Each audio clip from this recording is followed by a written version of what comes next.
pakai kum sangkhat zaku som nga le ni in hechelai bongbal he pule paten anasat nuven heche akun chun ta sa le lhagau kiloi khom na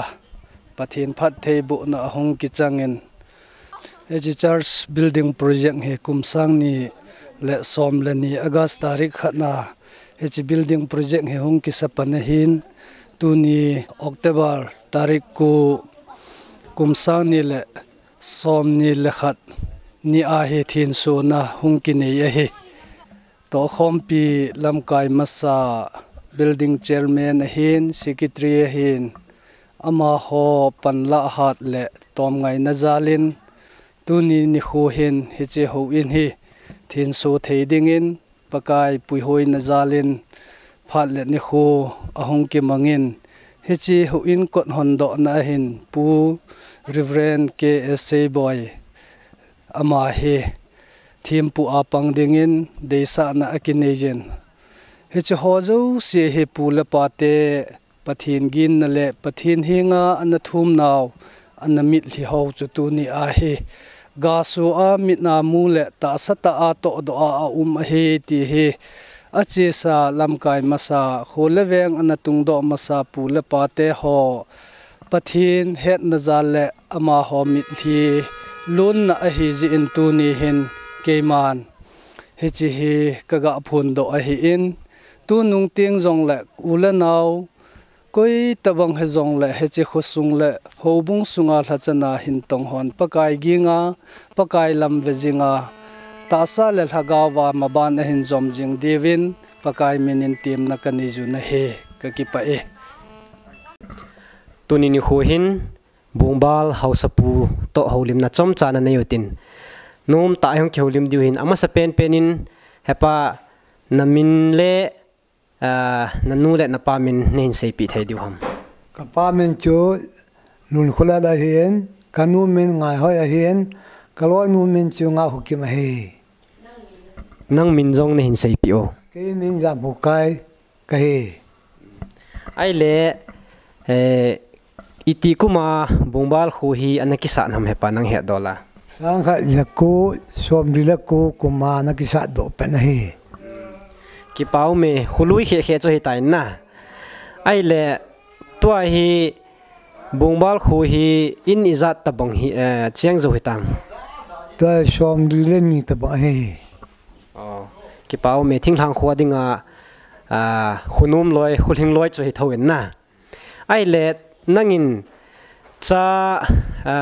izat tabang na neyam pasal li no me bri kan ye ki pau min ai le na tu te hi izat tabang na nei tam tu te hi pathin jali atam thu ta ve som wala ta tu na haw ma jengin ki pau min ai le tu som wala ne ya le nang jong na kum jong hi chan ham izat ham kha chu phadi tan kum izat tabang vel na hi ta dem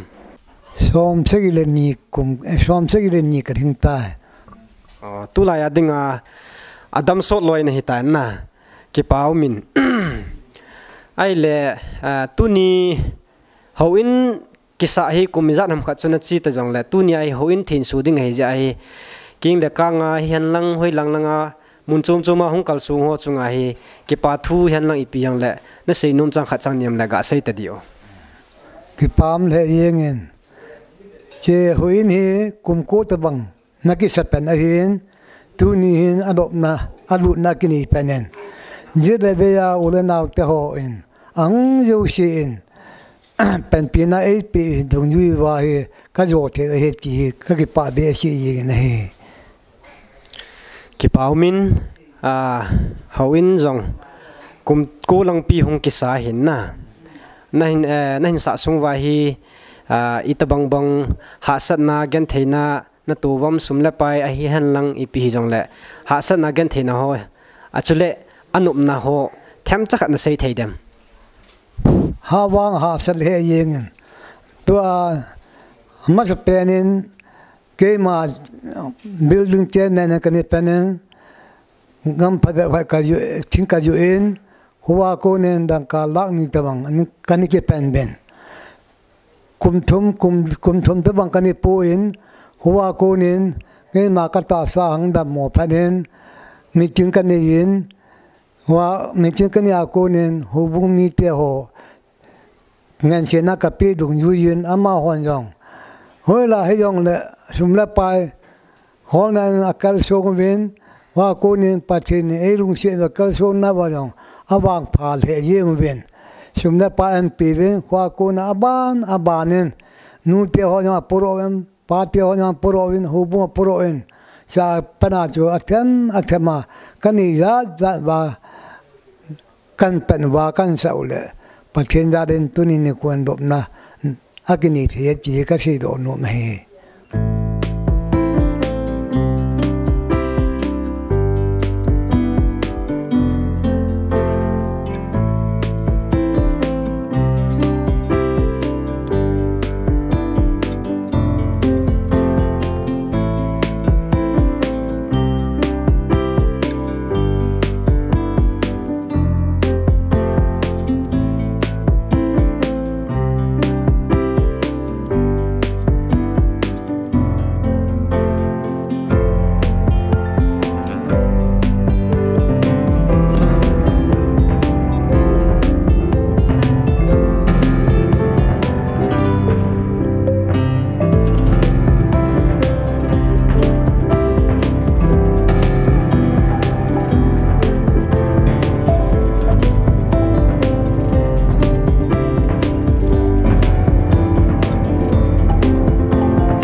Baptist Church EBCCF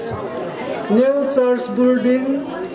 Dedication Program, date 9 October 2021 Saturday, time 11. Hoin hi Saphawin Chutileke Malung Hajing Ting Kalopin Akahong Kila Thading Ahe Tin Pakajin Asaye Hagay Bung Khatsang Gate.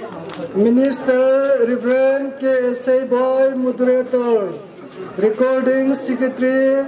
Brother Paul Neozu, Chairman, Labung CYFT, Hichijau Tim Sule, Tim Pupan Pan and Kila Dingahin, Adang Hi Aban, Hi whole program Dingahizin, whole Langa and Nisay Dio with Antin, Hichicho, Hangpia, Akimansa Nadio, Pat Bulading Hintin. Han hoi patta ding zeowin pathin hinga thangwa nakhan hin neinge engai lo kapau pathin na hinga kan thum naw la kan taw naw sanga hoi zo la phazo a ni khole phat phane pi uwa ule naw ngai cheng ho ta pakai tu ni na ho in thin so theiding la kon hong do theidinga nei pui khom wa phat bula nei din sa ta jewin ka ki pa umna ko ma ki pa thu ka se ju nahi pakai nakin na hin tong ding na thacha jong nang in hin din pin lang chuteng le mi pi ho zo se jong nang in tu ni ka ki man cha lai sungwa na lung se na hong sunga nei that khom pi ki divin na ko ma ka ta bu nahi ka pha nu ka pa nu wa pa na he azo change ya ma e pui divin ke hole ka phan ho na khona hin box en pakai jisu mina ka taw he amen tun khang lai ten la hin ke sa ola phan te Hãy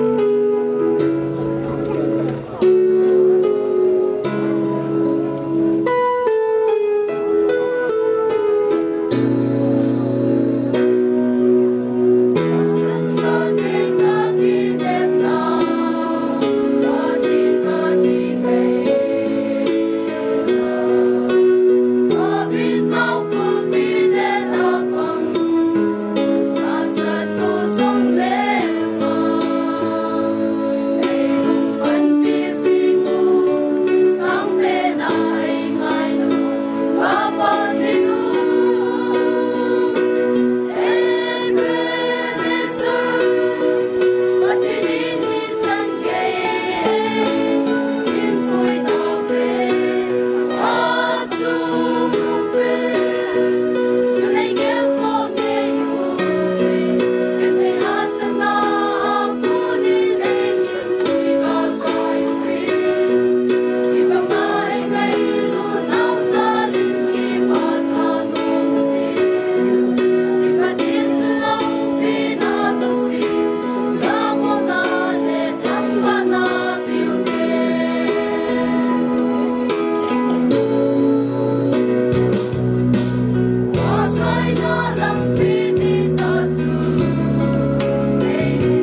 Pathin Pathei Bu Changtumin Minister Pa Akin Tongdingin Ama Pat Napitaute.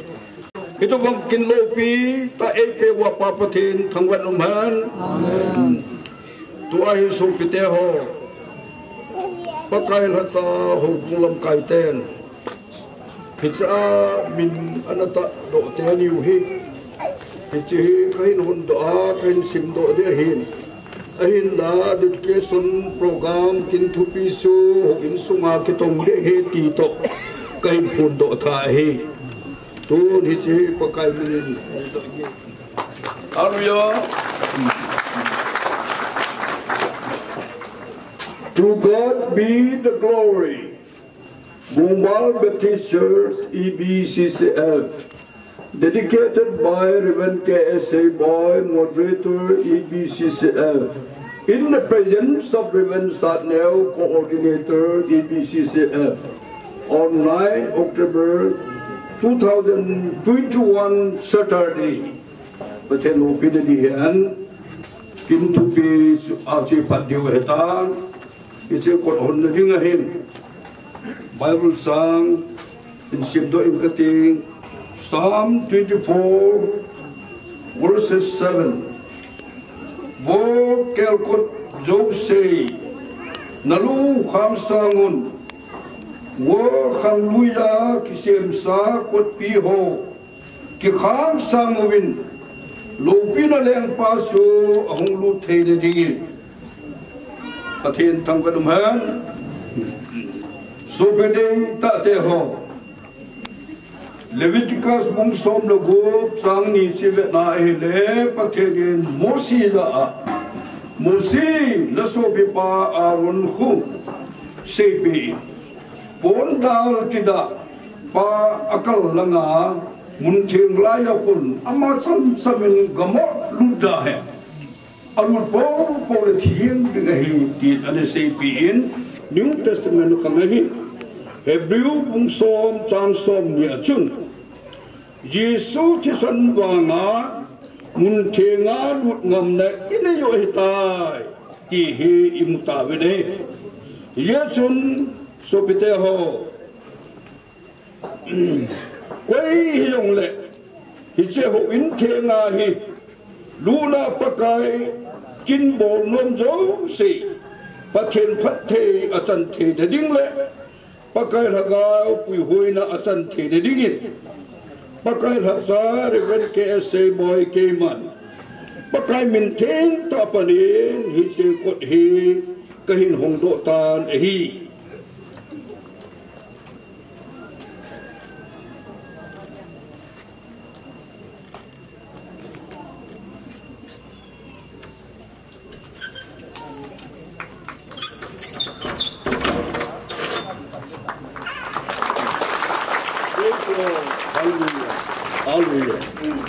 Tuahi kele local pastor pa nalut masaloning ting tetela pakai sa hongun tin mipi ho ton hongtil hondut dia pakai hukin sunga he akin thingi bol dia hetai tu ni bon san ding hute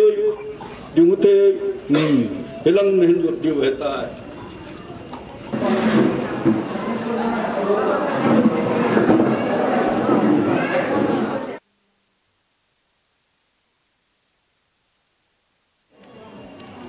Phan hom tu chu local pastor ke hegin ke kahitan thangwa na tau pa tong sa lem na thu se ding pa jang khahen wa chaile sading nu nem nei hoi chuting le mai cham sim na phan hin tin local pastor la ko nin mai cham sim na phan hong hin tin Chuting le dedication phat minister pa a hung hin tin ama ahung ki chai le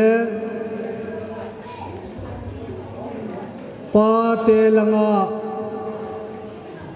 pa dem mang le a in sung mi te hon phat na hin thu mu chu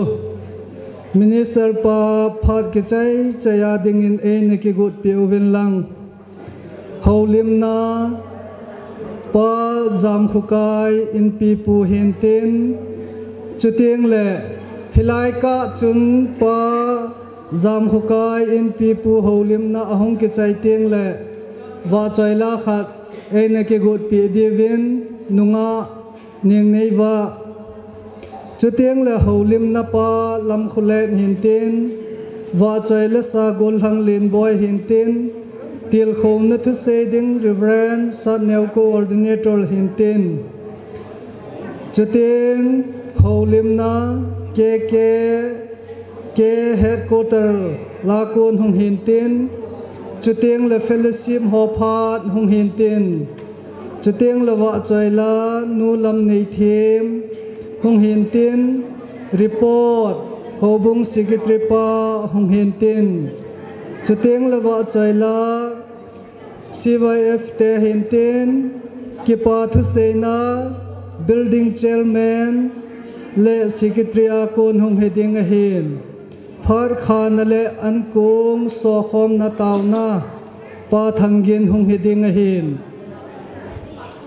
anathip dom mu hete anathip dom mu hete hilang a kizat hei tapon hechi je chun program ipatta ding je oven pathen henga thangwa taw na pa tong sat ama taw na mangdingin anako vo hete turi chil ki bol kita hoyo se hi na cha teri lang wam phan ka channa heya nang ma tun sor pachen min lo pi ni che ni ringin kala wa ga wa hung la a mai puiwa ka chai thin sel ka sewa e da lo divin pakai Yesu Kristus na ni nga ka thu me amen tuin lem na thu se ding pa jang khan ama phat mun lo ding na ko voite phát phải biểu pa pathin ka hin thang vai ne bumbal ho bungin pha sota tha le jung sep kho ma he chi hovin pakai ho na in na kisa na chung chan hin pathinin ma hin pui to pe ovin kum tam pi analu ta jong le tu ni ne kho in ama ho na le ama hinga taw thena he chi hovin hi sa zawa hum da kiranin lut thế na kin hong kinai ta jin ngai lut na nei ta he che kin hong pang dinga hong ki ko ho fellowship langa kin thim pu hian lang chule fellowship langa lam kai ho hian lang sa le thanga hong kal song nu le pa ule naw sa le naw te ho he che kin hong pang ding ho zo se hong khom ho zo se tu ni hin na bon chawin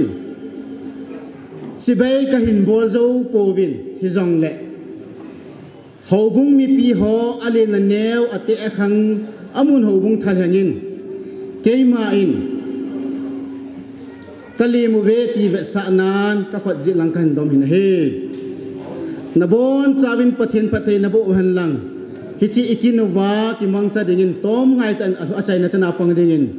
anaki go hete ti jong hi ka hin tip naw hi han lang ta cha ho in aban in so zok pita han ke ma ke pai chan chi tan de ka pa chaila seding in nu nem ne hoi ama nako vo hete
pin chang tu ni ni khu hetabang kin lo pi ta e man sa pau pa pathin ne hi zen masata en thangwa na ka hin pe ne he he che ho zo se lol hin na e pe wa pa pathin ne hin he chan ge ya e pui pau pa pathin phat the na le wang bu na zala tu ni kin hi ki mang the ya hi zen ama adingen mai cham sim na program ka hin ni jin chutiang la ulenau koi tabang mai cham hin sim num ho adinga jong kot ho na hin ani chan na a ka ga sei do num chu tu chunga hetabang ko ho in kot hon na hin gancha ki sule ma hi je in hi chi je chun hi che gancha jong hi mai chama ahong ki jaw sa thae ti to ka ga phon do num hi pakai jala chan lo pi chang ka he ti a ki gela pakai mai cham sim num ho adinga kot hon hin tin he che mai cham sim nekin ahong ki chai le minister pan zakai ama phan ho azo chan ge ya hin ki la pai dingin tuin minister pan phan ho zo se azo na chana hin ki la dingin pathin phat thei bu chang pumin ama phan na petaw te minister khat hin en pakai kin them pu hin en ki pa na salam kan bolun e patherin phat thei bu su ke ta wen kini to pat na di wen agai bung khat chang ge hin sim do in ka te Thing lang lama kizot tawun lang Thing ka suyun Huwin hi sapawin Chutile kay malung hayang king Kalopina kahong kila ding hi Thing lang at sibin lang Thing ka suyun Ipidingham Sildang de po Madoy le set lopina man sa de po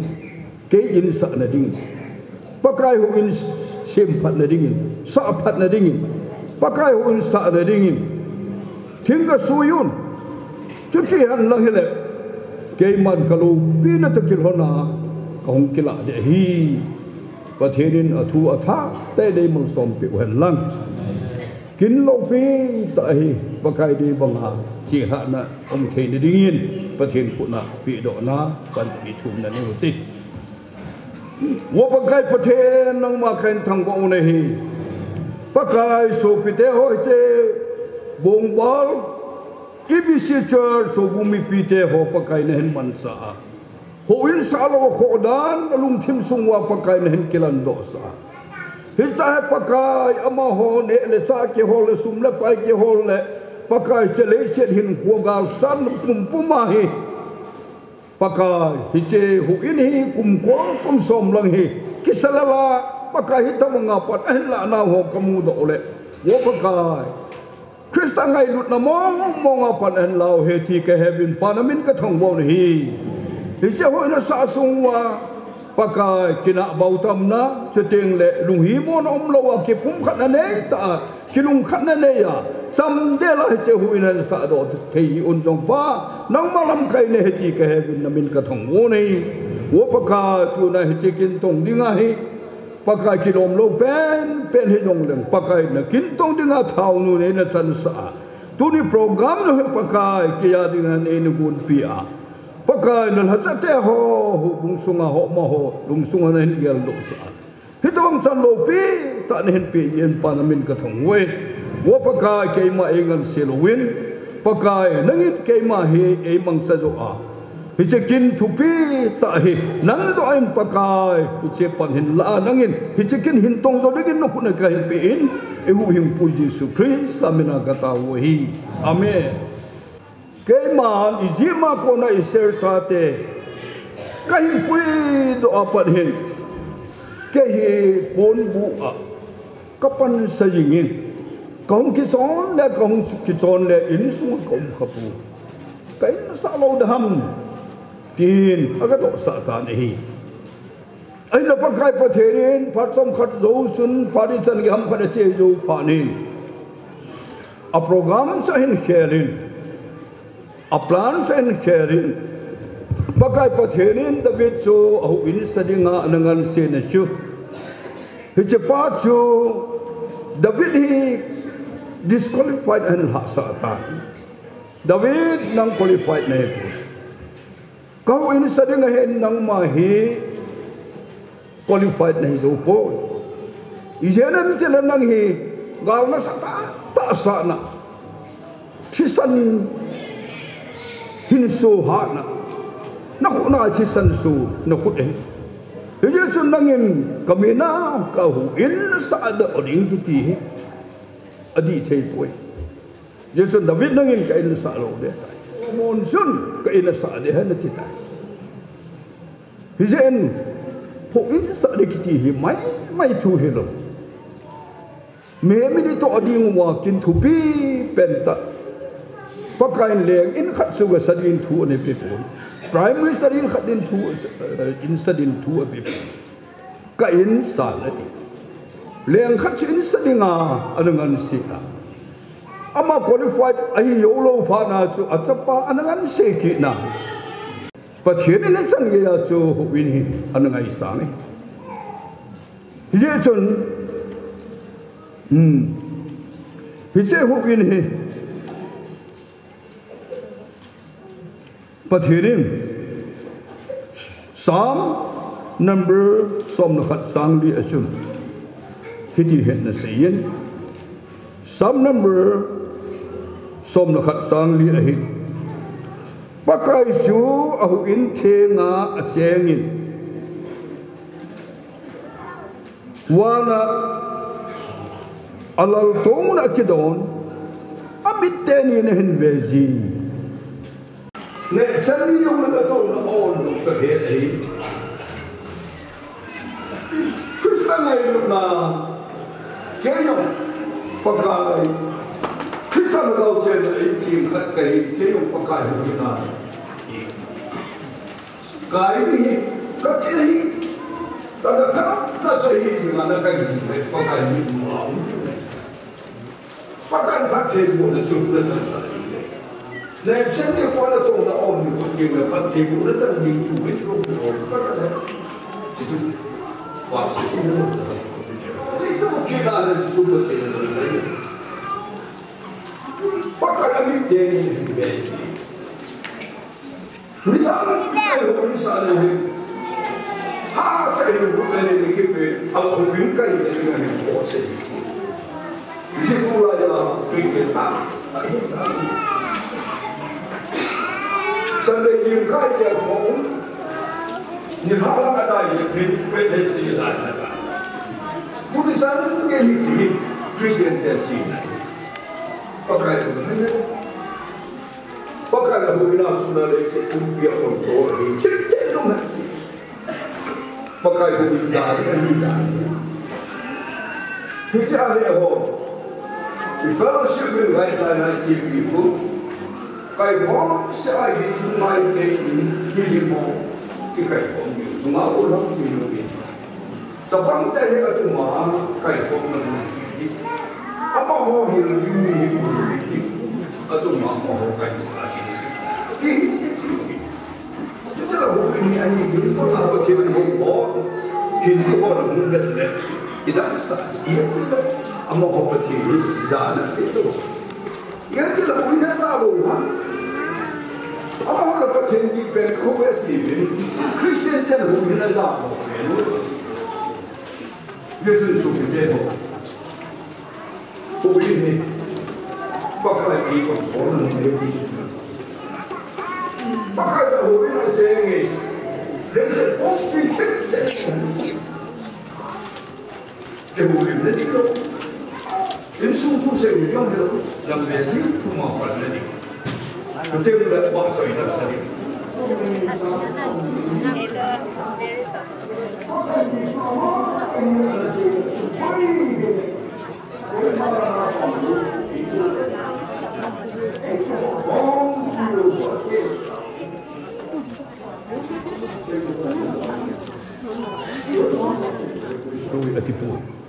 King James Version, the king and all the children of Israel dedicated the house of the Lord. Leng te khatna bungit sang som le thumachu. Leng pa le Israel ta te ho chun leng pa min Solomon. Solomon le Israel ta te ho chun. Pakai hu in chu. Akat dok ta ve dedicate bon ta ve ti. Mehemen aga chen su dim chu Halloween. Pakai ai chen su pe ne di wa e ho. Tu na jong hi pakai ku nai kat do di we. Hi che kat do ne di chu. Takhanai sei khom thei ne di win. Su bi te ho. Ke malum ne hin ju wa. Hi che bongbal EBC Church mi hello. Adang hong ho jo song ho bum khana ho bum mi khat si hi tho tho hi ye chun ho bum mi pi te hi che sup ho na sa do pakai tha da za na sa do che hu win kat do na hi ho bum mi pi te zo sen pa ni ga la diu pakai minin kan te min tu ni bon sa win ga di hu te di bon sa ga di hu te ni ju yun lang hi che bon ho bum mi pi ten kat do na ga ne hu te ho bum mi pi Te hon Pathen ho khom thei ne ding le Akin theng bol ne dinga Hung ki sa do Hi che ho in tha hi Pathenin Adai bang ta man sa thei ne dingin Akhut na kan kat do ta ve Pathen lo pi ne di ta han to hoti jadi dengan pathen ada bang taman sa thei ding tu ni hin ho bu mi pi te hin pathen khuna kat do na inei ta bin hi se kat do na inei ta ji u chun hi che ho in the hi pa pathen ni ei ten so pe ne divin pakai hata revan ke sei boy keima hi chou bum mi pinen kat do che huin thi hi chung nung pen pakai pathin khuna kan kat do ta hi pathin no pin di ta hel kun ga be te don mai sam se mai hu mai sam in sim ho jo sin tu ni a Kipana, it's a win. Pakat 18 so pi ne diwa. Ita he kat dok te ai na. Thang ma pum pumin. It's a wuhi pathen lo pi na kidan na. Kila adona. Te teng pathen ma pui na chan ingwa. Ka hu na program te teng le pathen lengam chal na dinga to na hozo so pathen ma pui na chan wa ama chal ing the ne diwin. Ibang sabin taw na ne hutin. Keima asai nin siming ting mai sam kat do ne ong hin ning ti tau te wa pakai pathen nang ma ka hin thang bo ne hi wa pakai tu ni po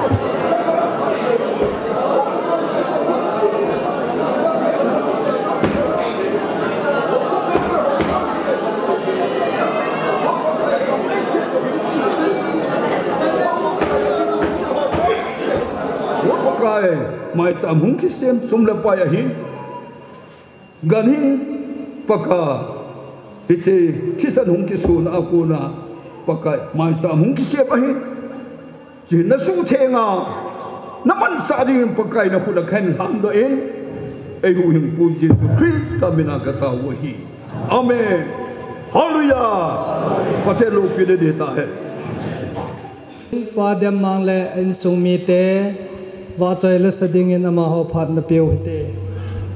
hi chi hu in hi ang ki sa kal hi kum som hung sing di cha cha hi ta ji chun tu ni ni khuwa sa la thanga hung kal sung su pi ulan au to humun ho bo mi pi te ho ju si ulan nau sang to pakai mi na ka do na programa hung kal sung ulan nau ho ju si tu ni ni khu hin hi chikin a hin huin kilu na ding zona ahung kinei ta ji hin ke ho u chan jong thala jung sanadang kan kapang ju puvin akipa nào về sa na hin pathin va chai na la khan he ka hin sa do no mu ne he mi dang in ki ya lo ki za cha na be helin in sunga va chai na la chu kana sa khom jiwin la pol ima hoi kana sa jiwin phalan ni khu hung cha len chin nei chani chi hung ki hitan a hele he cha chun va chai na la sa na pha chu ahung tang tan he ti chun phalan ni khu cha dong ju yin ke ho jong ka nau tha khat na hi ta pon ke hi chlai ka khumun wa hen ka dani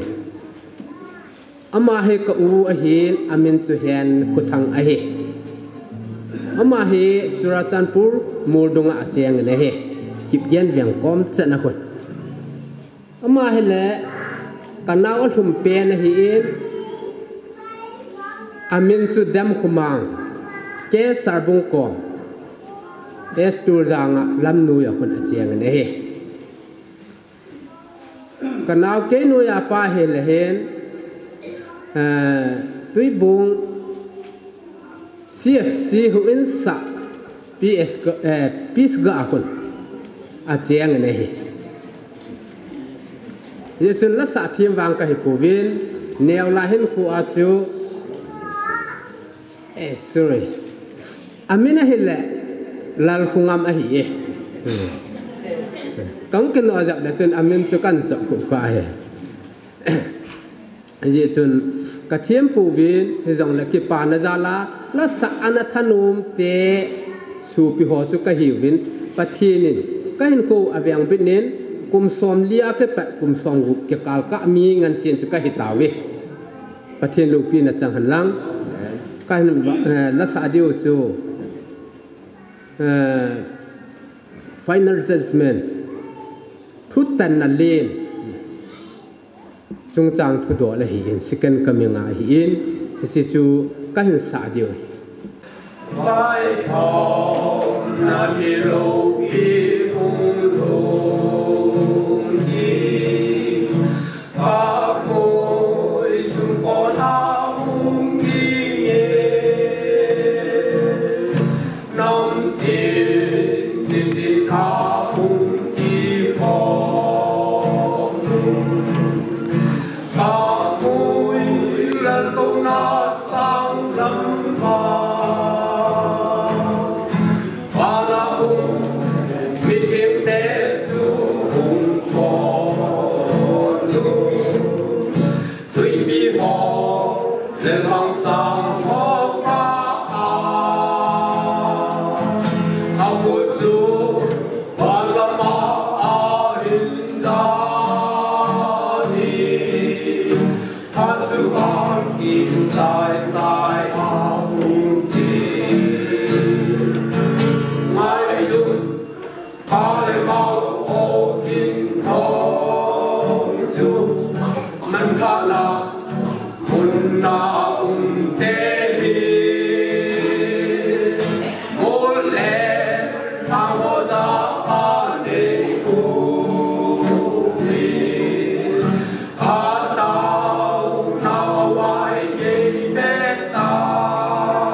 Bo chai la ngai ta in sa pi ho za len pathian thang vo ven pathian in pat kai bu han lang tu in ho lim na pa za pu kai in pi pu ama ho lim na ne ding in na ko he te amas penin chi bu ba la hun tin sun na ding chung sa nga rất là bây giờ nắm cả hồ nắm tại vì nó chung vào mất tiền cái bà na căn phòng bao nhiêu này thường sự liên tâm tiền là cái sự xuất thay đổi đấy ai bị chỉ khi dùng đấy mất tiền na thèm hết như hết các tổ đứng khát ăn dạ chùa cắn đến độ na hiền hút gì đấy cha tiền ăn nên sĩ chế hiền dùng đấy cái bám cái sai tuin thiếu đang cái gì mà sang cái bộ đường khác cái bộ đường khác trên tu chúng ta speaker bảo hi ni bon thua hi ni quân chúa hi thì cái hồi còn không được anh em bảo được khi hơn nên am ai không đâm xe lên không cần xuống nên phải ở trái kịch bản như chuyện cái này chuyện này là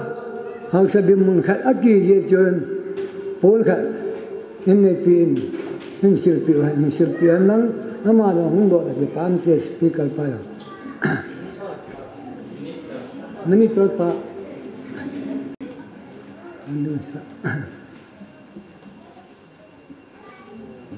Limin lang ơi.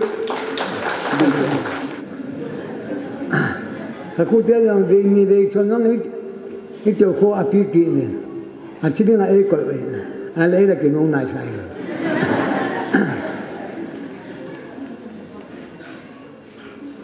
Anh chưa muốn tin na, và ấy mission hoàn thành, không về đến cả là hoàn không về đến phải cho là không về đến abang ni suni pe abang itu masalah. Ya juga sih. Tiang nang tak lu dia. Aje je pun sipit aje kati le. Nak cilu ni dia itu. Ke paham ke saya patien than jare ti saya dok mungkin Tiang le hiji hu ini kan cah saya jam kati. Amat sepen penahnya. Nang kala kan dang yang kan dipo doa. Abul kan dipeno, ke masih yang kan dipeno. Anak kum thumam kum dia macam kan pole, hang kisim cim ni kilau dah. Nama kang dah mau kila. Ya jadi mungkin ko kabolen, hubungan kah hoto kah kehubungan. Amo kan piro lah, ke dah kena wasel ayah nga, achin suatu kah dam dua kam kini. Các ngài cho lúc hoa khách nằm bằng cái tỷ kiều bảo nhìn, nhưng là giờ ní khách bên nào bên nào thì thầm khách khu xung quanh phải cái đó mua hi hạt thùng cái bằng ai cả hết tất cả lại cả phá thì rồi cái gì bộ lại thì rồi cái anh phát triển nên lại muốn à program sẽ mua anh cái này phá đúng dư và sáng khách sáng mình để xây độ để hiện tại những cái đầm sải thì các cái bà đĩa xe dương phát triển thằng vậy này, rồi tam piang xe phong cái tiền của nó nào tiêu anh những các cái xe nó nhong lệ các phụ ông bồi, ham ngam bồi, nhà chú phát triển mình tên nào cũng cả số này hiện cái bà chú anh làm cái mà sao nhong cái bà chú xây ta về, nhong lệ phát triển đôi khi nào đó là cho cái nhong Hita bang kum som nga kum som kum ngay cái bụng bal nam cái sai kum hita bang na cái sai rồi ahi cái là cái là bang khal cái hasin bang khal cái paen bang khal cái tha nom hi tha da jung wang chu kan ni bia po en yong le la wa shum ho ya la wa ana ho ya ko le i bia lo wa hi ta ba sa lo kan ung dong so ve ne ai wa pa chi na mi ne a sa ding pa chi an ko na so adi da pa chot pa la secretary pa he min hi za pangyan tiong se on lo wa ama mi mahajon ho kha la kon tem ho kha ni chiều chiều kia thì hôm nay rồi phố na chiều biểu na hiện tại huấn sai là hiện tại là bộ đội để ăn tiền này mà你现在就安排呢啊比如我出的了啊充电你出安能家嘿把钱呢啷个很家就一点不好耶安个罗话那哎很的啊嘛你就本啊嘛你就很个把那干碰到农民嘿กันปีเสพงกระเทียนนั่นน่ะเกี่ยวกับเสียบางหงดึงเพียงไปปูนยังละพาดพาหน่อยเปียมันเกี่ยวกับโปรแกรมมาอยากสาวนับบอนจาเป็นประการหนึ่งสลามกันบอกกันให้จะจุดตันเตะไป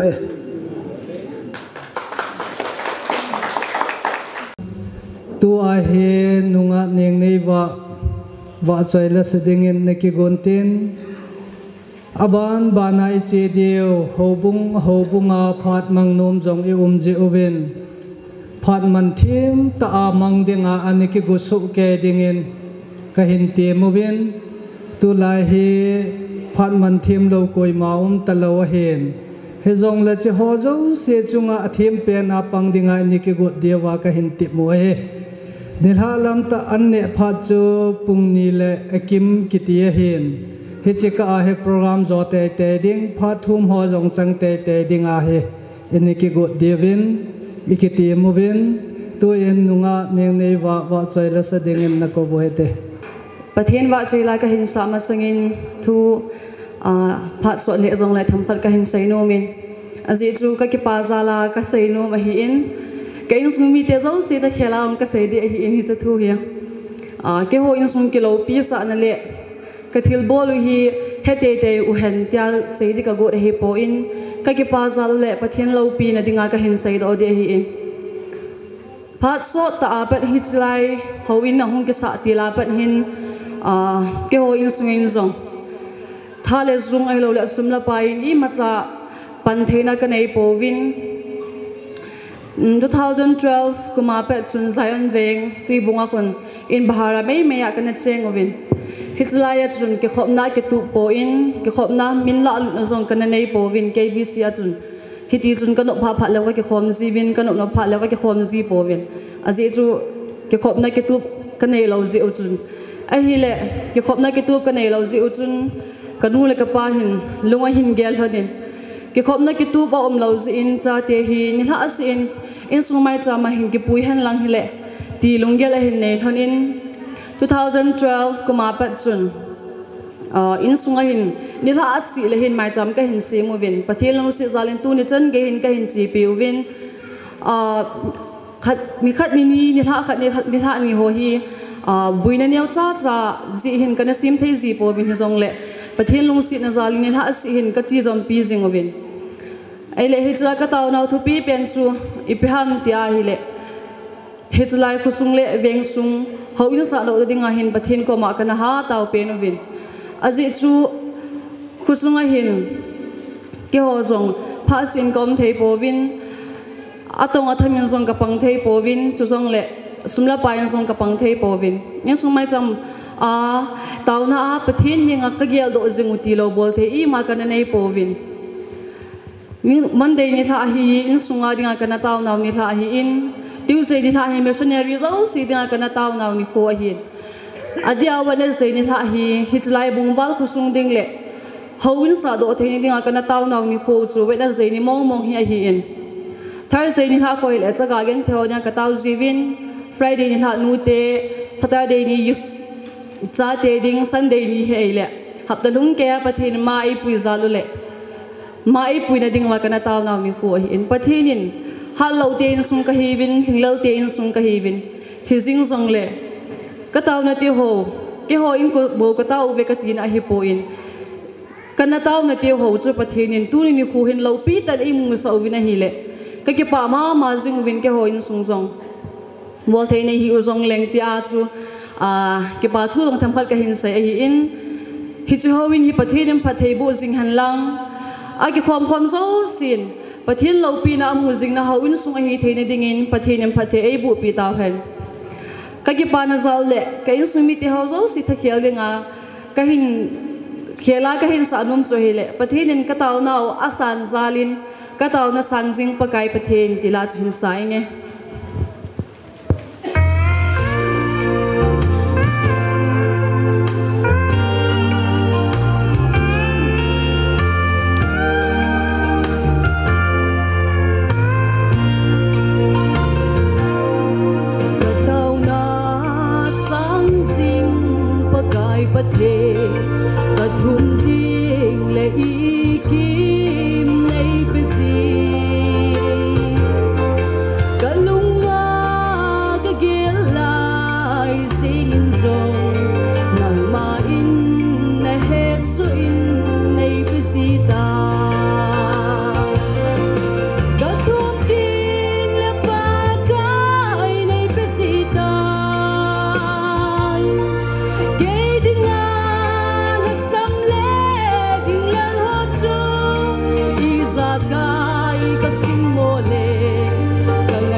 tu bana he holim na he pa lam khulen hong he ding hin ama zo zo le fellowship ma hello ho bung dang khozet khoveya hong kal som ho bung lam kai ho phat mang nom ho aban bana phat mang ding in ne ki go fitin ตัวเองปาลำคนแรกอามานักเวเตอามาสเปนเป็นปากายปะทีนหัดจุงนุ่งทางไว้นุ่งหันหลังตัวนี้นิโคลปีตะอีผู้เลี้ยงดาวิดจงซูอันนี้จังโนมินปะทีนหงในอินเทียงสะอันนี้โนมินเห็นจังโจผู้ตัวนี้นุปเตบงบาลเขามีเตจุเละเขาบุงมีเทียงเตอีผู้ดาวิดจันโจลูจังนหิวประเทศละเก้าเทียงมาปุยนัจจนุประเทศพันปีนัจจนุอามูจิตนันิคูอาเกยเละกันุลัมปาติงกติงจูลส์มามังอหิเอ็นอันในปีบอยซีโตเกี่ยวทุนจงนาวเตโหอดีตเซนินคุสุงาเขาบุงมีอัตันโซหินนี่เหตุเบสเซลดิวอหิสุยสุนทำสักสุกันเสียเจียนจะมาหิเอ็นนุปเตอิติอาเฮเลอาหมอยกุยhamที่สุเหตุอะไรเรื่องนี้เจ้าสุนาวเตโหนอากังเตอันนี้เตโขสันจาลาเอกังนังนี้จงกังจอร์สโตทอนลวานหุ่นดิวเฮที่เตรียมนัตทนาสุเกยนินจงอินุปเตอินฮิตบังจันโลปีตาอัจฉรินันิคู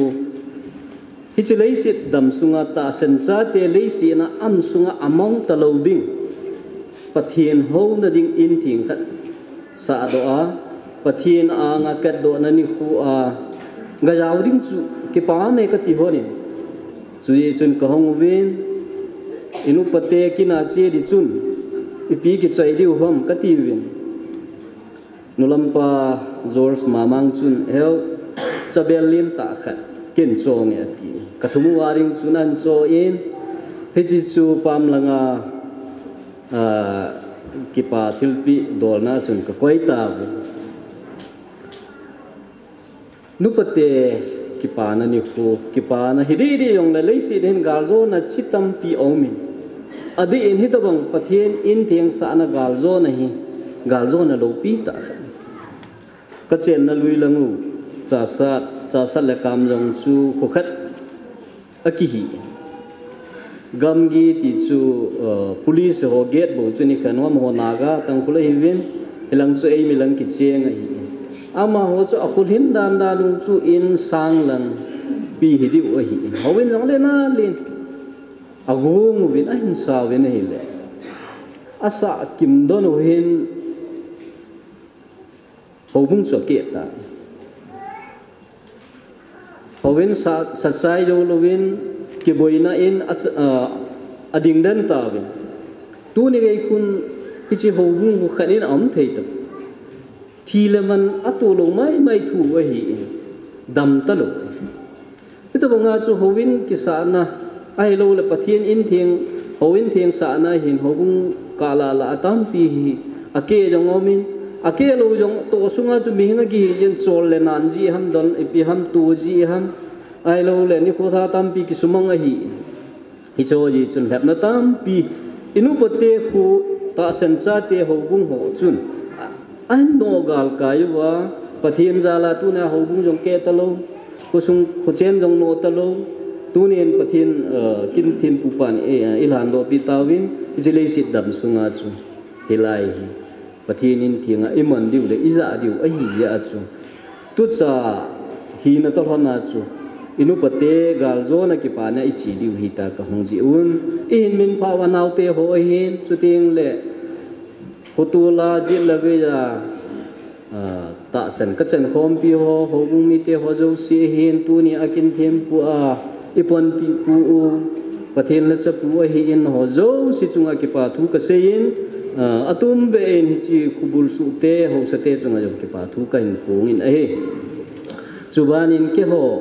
กิปากูฮิโลวินฮิลายานุปเตกินจีดิงอากากิบุนฮันซูอากำซุงโมปูเลตัวเลตัวเอเมเลียอินเอยูเจสโอปุนจังเฮอินจูเยซุนนังนี่จงนุปเตขัวกิปานะจาลานะจีฮอนดิงเลดัมโมเวสิเจดกังนะเทยปูบินจงเลนังนี่ขัลนังนี่ขัลนักจีฮอนตาดิเลนังนี่มามันโมนินปูปีฮอนินลังเกยนี่นุปาจงฮิจิ hồ bung lệ khu sung kí pa na chun cái ni yong kí pa hone ti vật sa na chun đằng cả sang som nga an thọ nín in phụ sa honin hi chiang chu hồ bung lam cái pi lang ho in ning la pi win lang ki la ma sangin kanulam te ni hilai khu sunga yong a he na tam lo mai the u hin ke he tam lo banga chu ato tu no hona hung ding do hon han lang khat in din pi hono ma wa siang de hono ke pa wat san khat de tu ka chu chabel li na hi in chu le tu na em le pan in ngan si na wa hi in ka thum wa tu ka bi the u hin hi jong le ke ho thum thalang ke man hin pe mai ka ting ho bung lam kai ho koi pi nam ala ding dor khat chun pathin minin niung san pi wo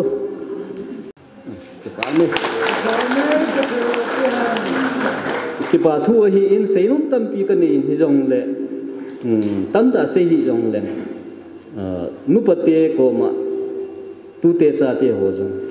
tu ni khu hin ke pa na nang jaw win akipa we ti chu nu pate ni het pi wa pakai pathin ni bon cha win pathei bo taw han hồ bung mi te zo sen ki pa thu ka thot no veti nei na thut pi divin tim na ka ga ne jine he tuin hồ bung danga ko na hung fellowship hồ bung hello hồ bung danga ngai lut na jala ulana hung kar song ho phat mang nom ho ading in phat na hong he te he chi zo zo teng la gol hang len boy wa choi la sading in an ke gol la chun ti chu tim na ka ga ne he Sepenin tu ni cibung pat palopi tai musa patin kathang wang besane ki pam ka sama ma jingin jo asim besa pa bang chung kyong asi cibung bal te ka pute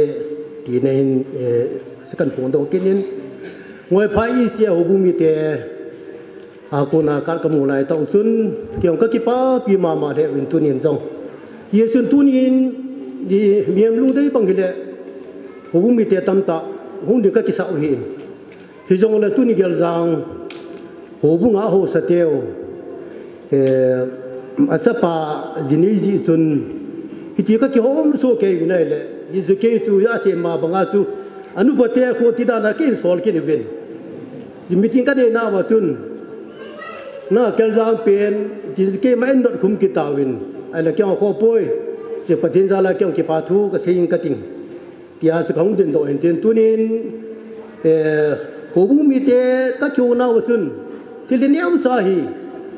ai wang in la tunia chikan pi ding no ho bu mi te on jong tam ta na cho ro the we chikan pi ding hi jong le tunia kyo ngoi pa i sia ho bu mi tong ka ki pa ne jal wa chu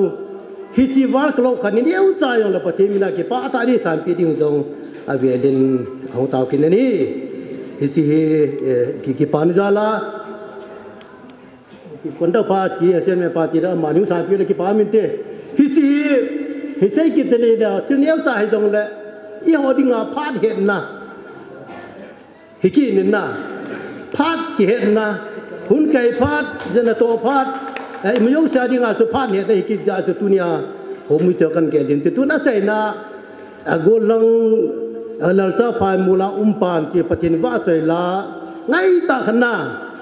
in sa pi han lang si ke ma phat a sai ni tan te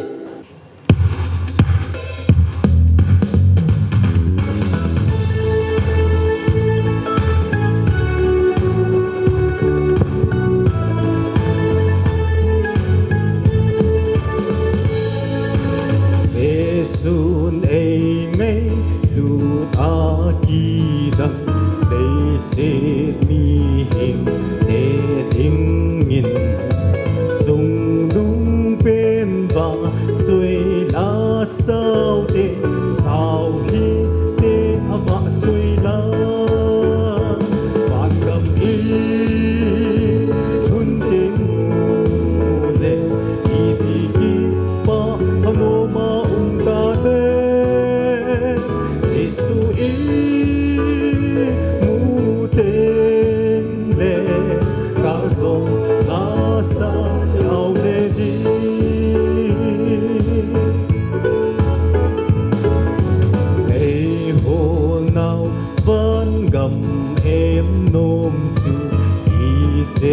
na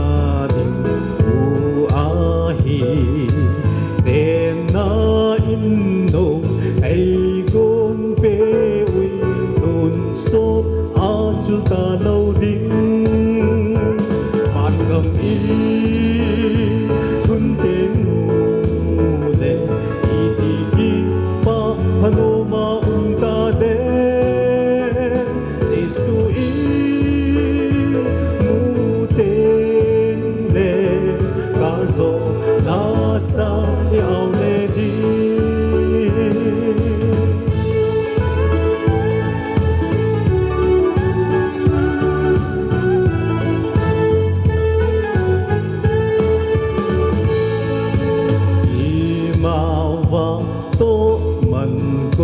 sao mà nô đề kỳ ba man chu tô kim na y dây tiếng amen lâu pi ta chu y mu đi ban cầm y thun tiếng mu lệ y ti ki ba panoma ta de Giêsu y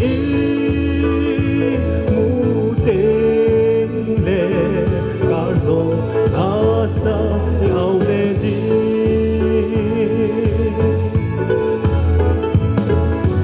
dong man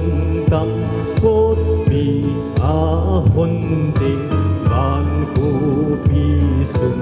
nong em chu chu a ai ho i no len ding zum van ko bia i len di ban gam i thun tiếng mù lệ i ti ki pa panoma ta de Giêsu i mu tên le ca zo la sa ao le di ban gam i thun tiếng mù lệ i ti ki pa panoma ta de Giêsu i mu tên le ca zo la sa ao le di ca zo la sa ao le ama sa pena ka sei nom chu a hi le ki pa tein tu ni pha na hi chilai bung bal muna hi ta bong ho in akisa do a i thien so thei je ven pathen ka thang wain Churchanpur district nga kip gen khusunga hi ta bong ho in kisa do isa do theiwa pathen ho na dinga hi ta bong ho in hoi ini ta je ven Churchanpur kip gen phungpi lam ka hi na in ka kipa na le ka pa chat na sang ta ka hin pi na he chule tunia chimona hitabong program imano hi seiding tampi ka he ka kigong en jong le thamkha khat hin maning ka tin jo teng le secretary pan conduct pan a sei sa bonga apha pen ka hi nom hin ka phal lo di choki chan om thoin ijo a hausa puin a hin sei jo kum som nga hi chi bong bar hi kum som nga a hi ta ya tin hi chi khu hi kum som sagi wal ta din ka king chai aje cho 1951 anakitung do 49 na 49 na anaki phut do hin ke jong hi ka kum hi kum som gup le ni kai tan hi chiwa ping ka hi ke chunga ata pen ka u tong khulun hin ama jong hi chiwa ping hin aba na ke u chunga chu ka u nu hausa pi hi hin ama jong hi chiwa ping hin achu ti ai le kum som nga hi talo kum som sagi chung da mai tai ti kain phun do hin chule abana ka sei nom chu he chi ho bung hom ki tun do hi lang khana mi khat khu khana I chi teng le ama sapena chu hi chi khu a hoi dan a phat dan chule aum chan dan chu he no mai le ho in hi ki be ma sapena khu khana ho in phat cha hong ki sa ho khu khana chu mi mo chu mo akichim si umbe se do ti na hi ho khanai chi teng le ama sa penin ho ina kiven abana sukul kiven abana anganwadi ho center kiven health center kiven playground kiven hiti ho ro si chu hong ki tu teng le ho chu pa cha ta ho hi hau sa te vai home team te hau sa hi ti het na number 1 abana ho in hong ki tun do teng le hi chi khusunga ho bung lam kai ho pastor pa abana a member chan khom pi ho zo si chu pathin phat thei bo chang puma ama ho in hi chi an tun do thei hi ti hi akimu thei na hi ijovin lam kai te hon hin seitan david chu pathin lung dei ta leng chang hi jong le ama chun ho in sa na ding permit amu pu na hi tunia ka sei nom pen ta chu khusunga pastor house ten itabungin gong jong le he chi ho bung lam kai ho le pastor pa vai hong thim na jala he chi ho bung ho in hi hung ki zo wa hung ki tung do he ti ka sei no me ne hi he je chun ho bung lam kai ho zo si pa cha na sang pen ka hin pi ne hi to ga sei ding in he chi ke ho neo la ya chu he chi KBC ka ne hi vin he jong le ki paum ta in tua EBCCF ong hi ta hi jong le Colosia bung ni chang sagin EPSM ama achun jung khovin ama ajung kho zo si chu thakhat a he ati ama kiti chu ipathin wa jung kho zo si chu thakhat hi win society ikilo now chu denomination chum hi jong le pathina jung kho zo si chu thakhat hi ve ti hi ka sei nom chu le tu ni phanin ka ki pa na pen ta chu headquarter langa ke lam ka ho jong ka muin chule lam kai dang ho jong kamu in le ka ki pain chule intending MLA George ho jong kamu in le ma ho jalen ka ki pana avelen kain phong kinin epi hi jong le tunia khong din do chu lang khana kim chu chanpur kim gen phung pi mina hung ding do hi jong leng them khat present hi na dola kibgen phung pi lam kai hina dola khosung mi le hobung mi te ho appreciate kan bonna he chu a hen chule tunia ka ki pa na pen to chui biam te le ka unu hin building a sa wa jong khu open a bol wa jong chu anau te ho hi khat cha invitation in pi lo tu chunga hi ho in thian su na dinga hi invitation card te lo wa jong ami chan cha hi phone in bol ki ye chun ka ki pa in ama anjong ain sangin hoi na ngai lui ti ke jong achunga ki pa thu ka sein chule ko ka jong asei ma bangin adam mona tampi anom jong le lungim pi pen ta chui biam he chi ho in thien so masanga ama adam mo kha ding hi ti ja lum ta hin pathin in a hin na hoi pi atunia he chi thien so na kina ama jong thu se ya pan jen pathin ka thang vain ama jong pathin in phat thei bo in tin chule ka tu te ho jong thang boy jong tuni in kamun hele ka kipain ama jong he che ho in sa na hi dedication ijanam khat he anapang hin chule ka ki phat lam na pen ta chu iphyam tile ka tu pa da hin he pu ke khanglai te ho in sa na kang wa diu he ati ken tu pa tu lai ka bai cha lai ta hin hum hi ben ka nei te le nan ko tho ta nge ka ti le ka ko ma sanga hi chi ithin su thei ji bin jong he chi sa na dinga hi pan la na hi ka wa nga ki ji lo ham tin jong ka ge len wang si ka kisan ai pi hi jong le hi ta bong phat pha ai mu ba ai pi ba pathin avel velen ka thang bain ke wa jong chum ka choi kham chu kan choi bin hi jong le phat ka mu ding ka gin cha lo ji a chu reception a ka in ban pi oi tan tunia ki pa na jal le chule ho sate ho panla nazar chule ho bung mi te ho panla nazala hitabong ho in isa do hiti ka ki pa be se ja kong din do hentin sei khir sei baram le pathin minen ki ngai da mu te chan chu tan te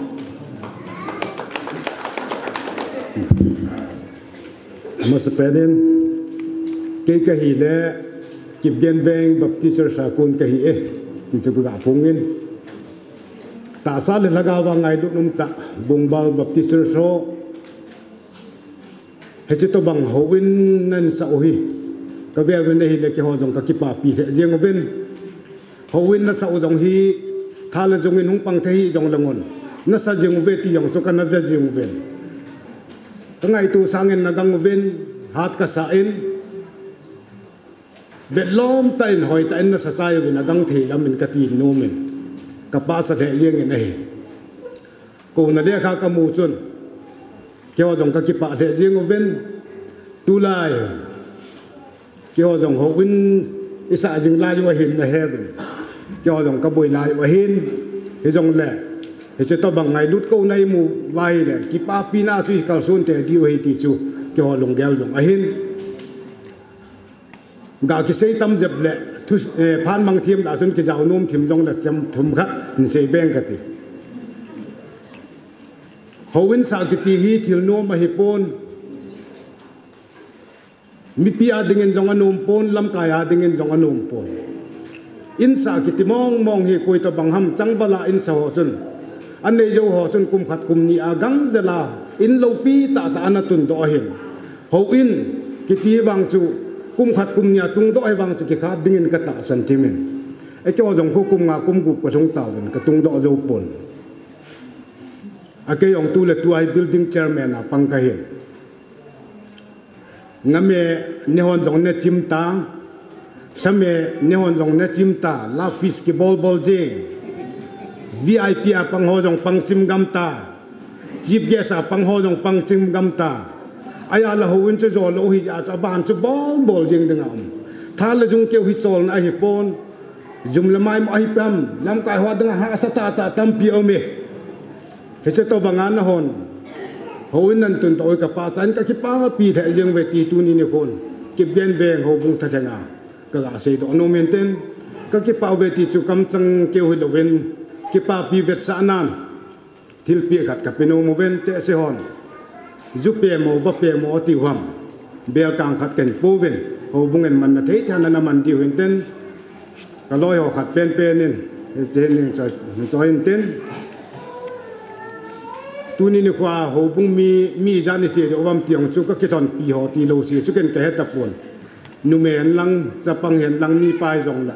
im na mun zo se wa in a din diu hen ten ale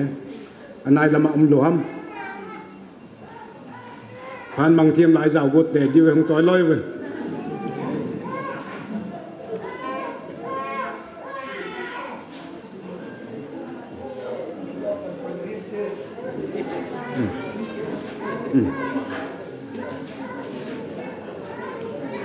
kipa me tu ngo neo tu an choi pai kyo ho bunga tinga mission treasurer mang neo kip gen a hi e che hi ala thei hu neo e che hi ala thei do khat ho bung pastor pa meng la pi le kipa men phat pha ni ko pha e pi wa masatan pathen thangwan kan pe ni he ke ho jong ke yang num phai ho bungin bung bal ho bungin hết tập bằng huyễn thiên lâu pi tạ hỏi tạ xả bảo thầy dễ min cái bà vật san lên ở bung mi tê thắc là cao nghe cái ông cái chế din nghe bộ bao có một hai cái tiền lệ in ngân sĩ đàn mình cái bà ông mình vì chân pi mà trái ông hepon tin thì ông là envelope thầm khát envelope này pi hết nó không dùng cái hepon chỉ cho anh hang rồi mình vì chân thì chỉ lo cái pastor pan yang lạ tiểu là pan tì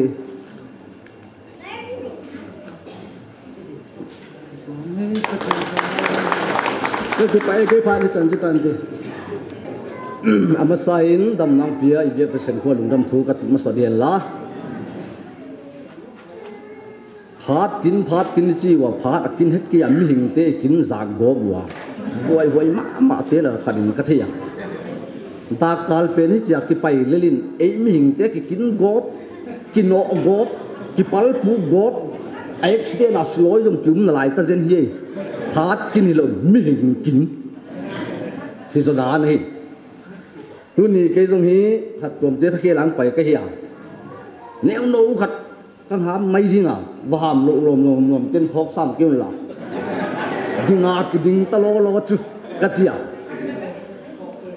tu lại Christian tết là gạ áp với cái sắc mà hạt bắt đi đút quay mà kêu lâu bắt đi đút mong kêu lâu áp với tết là hạt hiền sumle pai bat khuam bat suang bat chilo kai bat khat mai quay mà đi hút tu am ni hút tu nia idit nghe le i ho bung khang lian te đi khop lo wa imin pi te long khang lian lai đi chỉ là nang ki khen na zong lo đi u le naw ki khen na zong lo đi banga ta di le Jesus bat khat pi hi ki na lo ngal koi ma bang ma bakken humia ve bat na lo ngal koi ma bang ma na bat lo ding ai pakai Jesus kam mal he chu dunia adit dinga ho bung mi to bon sakya aman sai di imin pi ko ma idit ding he Jesus tom ki ma ka him sei no me chule ke hi lun mo la ka hi tu ni chu i pha do bi to je in no mo ka sale zeng a je chu ko ho jong thang lai hom ke hin na hilo le tu tung wang chu so pite unau khat hin Jesus zala Krista zala in ko khat hi zur ho jong che du nu ho jong pa ho ka che du ka tile ka khom ki dong ki to je a chu hei bo lo hin som a hin nei ngai se mo he ka hin nge he chule ka ki pa ma ba ya ni bang bien nang lam mo bu hi hat kom je ka phoi khom le e khop lo kia ko le hi hotel ho lim ka bol zelwa ko chang ho lim ka bol wa ki tuam gen nai lo u nau tha ro te ben sil zo si kim ta kan chi dan hotel ho lim na song abian vai va ku khop le gia bu tui don na le bel lup na sofa si ma chi ta sam e ka ti loi te stu atang kang hi mo tu nen gori ma bela ma thil khat pe mo ve loi tia dia bang mai nam si wa ka chi ho bang mai nam si wa hum zia in thil neu no khat jong poi bo thi hi zia gin in ei sum envelope pele neu no khat ana mang thi khadu chi na ta envelope kam ko ya tu am ni khu passport pan la sa le chung pasien min se la ke hum de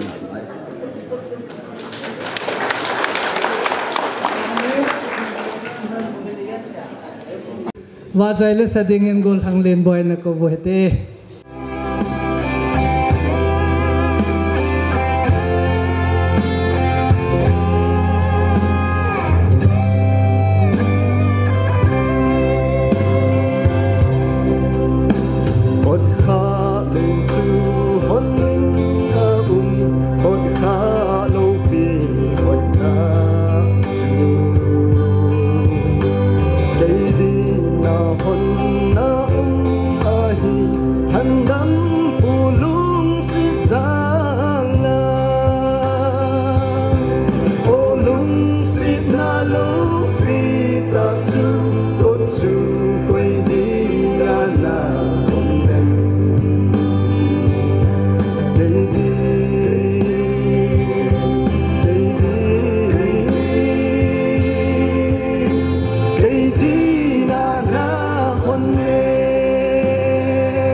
chu có chu tôi đi ngã na con đen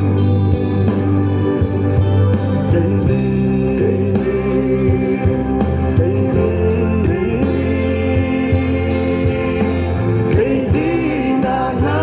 con nghe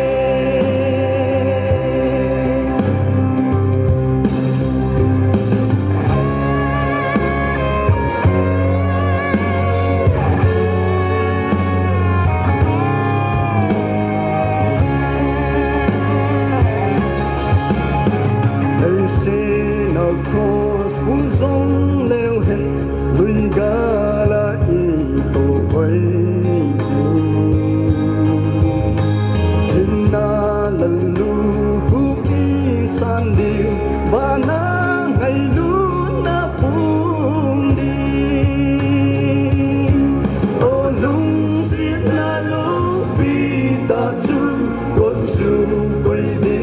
ngã na con đen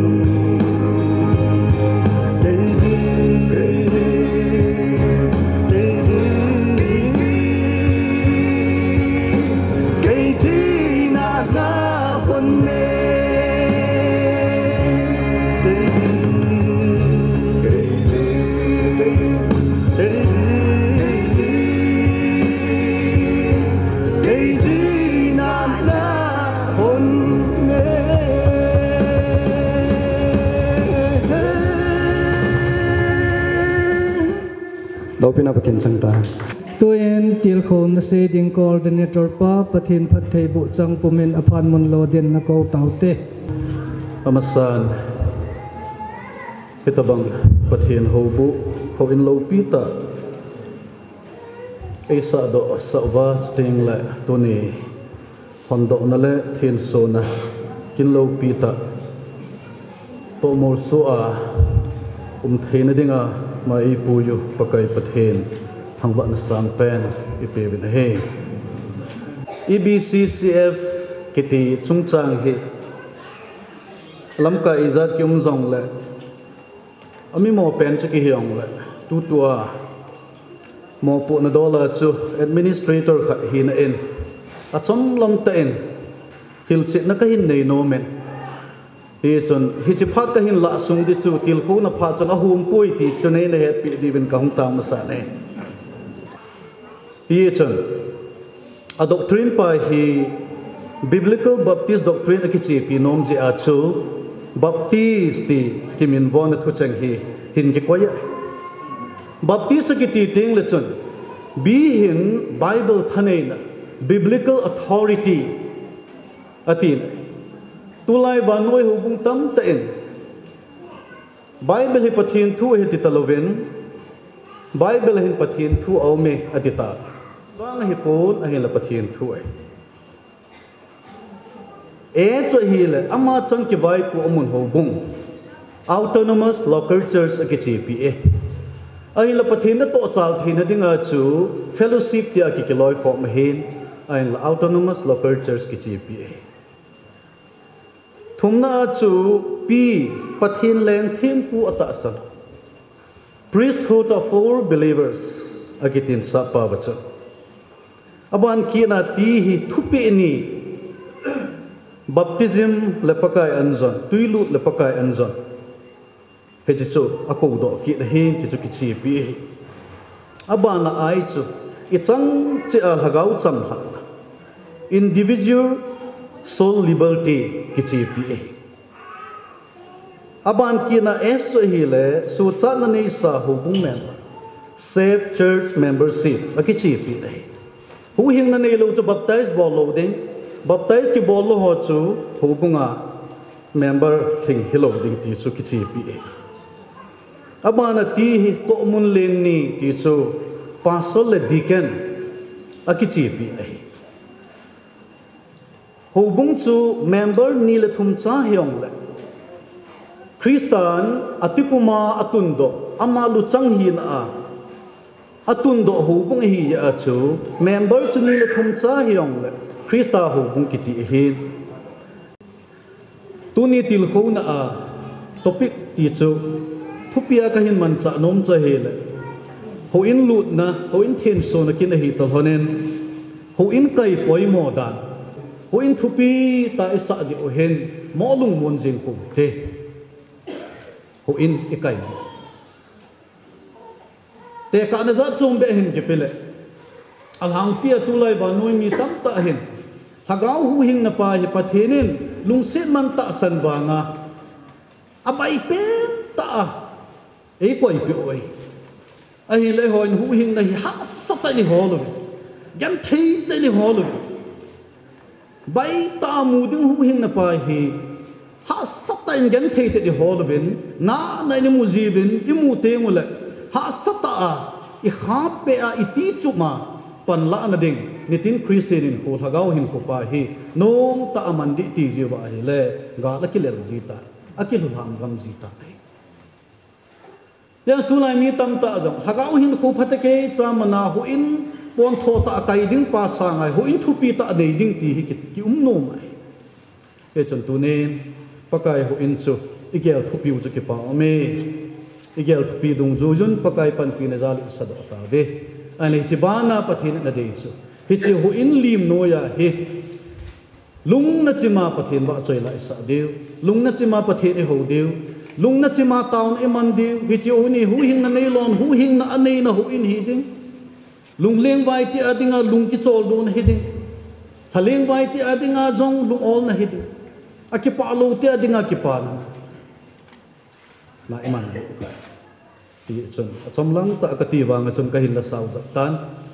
e pe hyong le til khong na dol hyong le chuteng le EBCCF chung chang hyong le ka hin sei do ho chan chu hin tim sei khilam le pakai mi pi le ngai da mun lang e sei kha o chen ka cheng ni om kha lo pi na pakai chan tai ka chi pa e tua he abana he KKK General Headquarters ho phan hin tin ama ahong ki chai teng le palal min thang ene ki gut pi pai pai divin KKK Headquarters ho ama ho phat mang ding na ko voite tu chana ihin puijing wa ha chunung pathin phan ma sa pen penin thang bana ka hin pe ne he asat thim to hi le imut so chu ahung thimin tuni in pathin lungsit na ichang win adi in phate ho chom cha ka hin la masang ka hung ho lim masangin tunia in sunga ngai lut za la in sung kiloi khom ho zo se ito na mun che wa ko na ihung din do devin phat masang kan te min he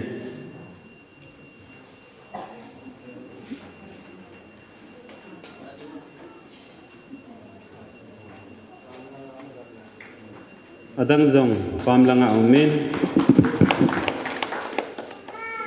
KKK General Headquarters hobung kin khana hung ki je ai lo le dabang kin khana hung ki je hi tampi a het him lo zong ana mu hitin KKK hung ki koi lo na hi tam chakhat hin sei leng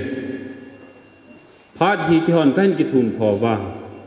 program ma hi nen happy te te du heta program coordinator ho hi in mo po cheng ko ma hi ki hon request kan bol wa isi ini koi piu heti hi phan ma sami pi te hi nga ka hin sei do hin tin ye chun KKK headquarter in zong ka hin ki pa pi ma win dunia ki ho hung kal son hi khosung mi te ho bung mi te hi in sung mi pi ho zo se hung kal songa nei la pi di win zong ka hin te mu win mi zo se thanom jong le se bang win mi zo se hung the po in tunia hi thalenga ki ho zo se hi hunga ka hi veti chu avela ka hin se kin hin tin ka se bangin pi zo thei thil thu pi ta ne hi jong le bang ki hon jong mel chi thei na dingin hi chi bel sa neu khat hi jong le ho bung mi te in mancha na thei lam lama hi chi hi nei na mancha pi di win hi chi kan pi do nom win hi chi hin pi do dingin tunia advisor ai hung kal son pi o pu lon pugin a hi in pu robot he kai hi in amani in chỉ hi hung pi đó pi hon again pakai min kan ko be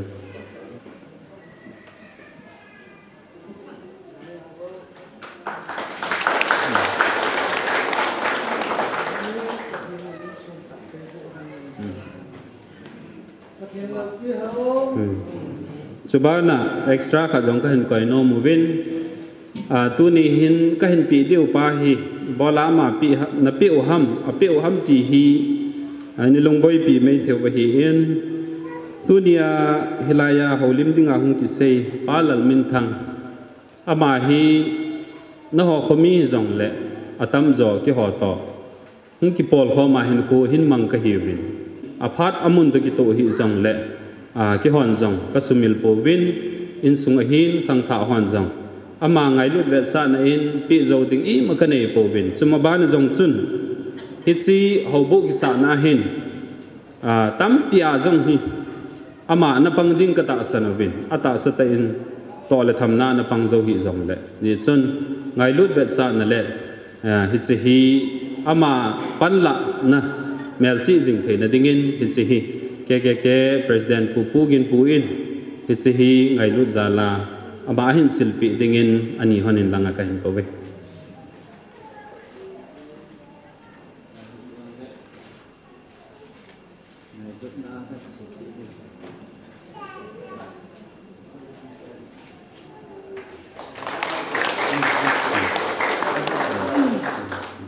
pame pun long kamun la yang kong ding do pai pain kel phabol ju un ke pa thu kan phongin ama spenin hilai mun na hin pui thunga ai lo le hilai mun na ai din do sa ke pa pathin thangwa na kan pe ne chule holam ka he in khusung vai hom ho he in chule sars committee ho chunga yong ke pa thu kan phung kin ne he thu pi kong lu masangin ilal be se tawin ka thu se di ho ka se masangin ilal be se tawin ni na khat kan se di he lai reverend manglin ka pa manglin hi gospel election team ana zaw hi ama nu hi ko than ti la kana zui hi kana zui le lang mulnum vai phe ko sing sadaris mulnuma ko pathin thu se ya ka chiu ke ho hi la sa di ka hi la kan sa ke he abes langa ai pan sa dan ke la kan sa ka sa kin don ta he ka o chu iti ham ka sit nahi ta nahi abes ball pa cha baseball to ha pe na kong pel ya a pe na kong pel in da sau cha ki da ki ti cha nu ka zui lo he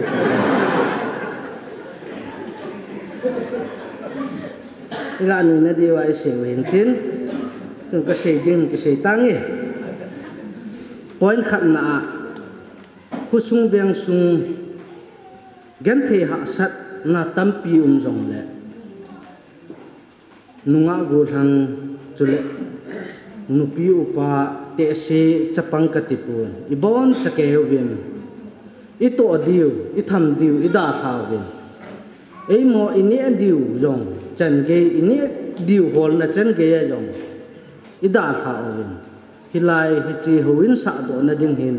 thala jung ina panovin hicha pan anala nu te pa te chule nunga go thang chule hichi ho in sa do theina dinga hungkal song ho jo si kitela pan anala khom jo si chunga ki pa thu kan phung kin ne he anin a hichi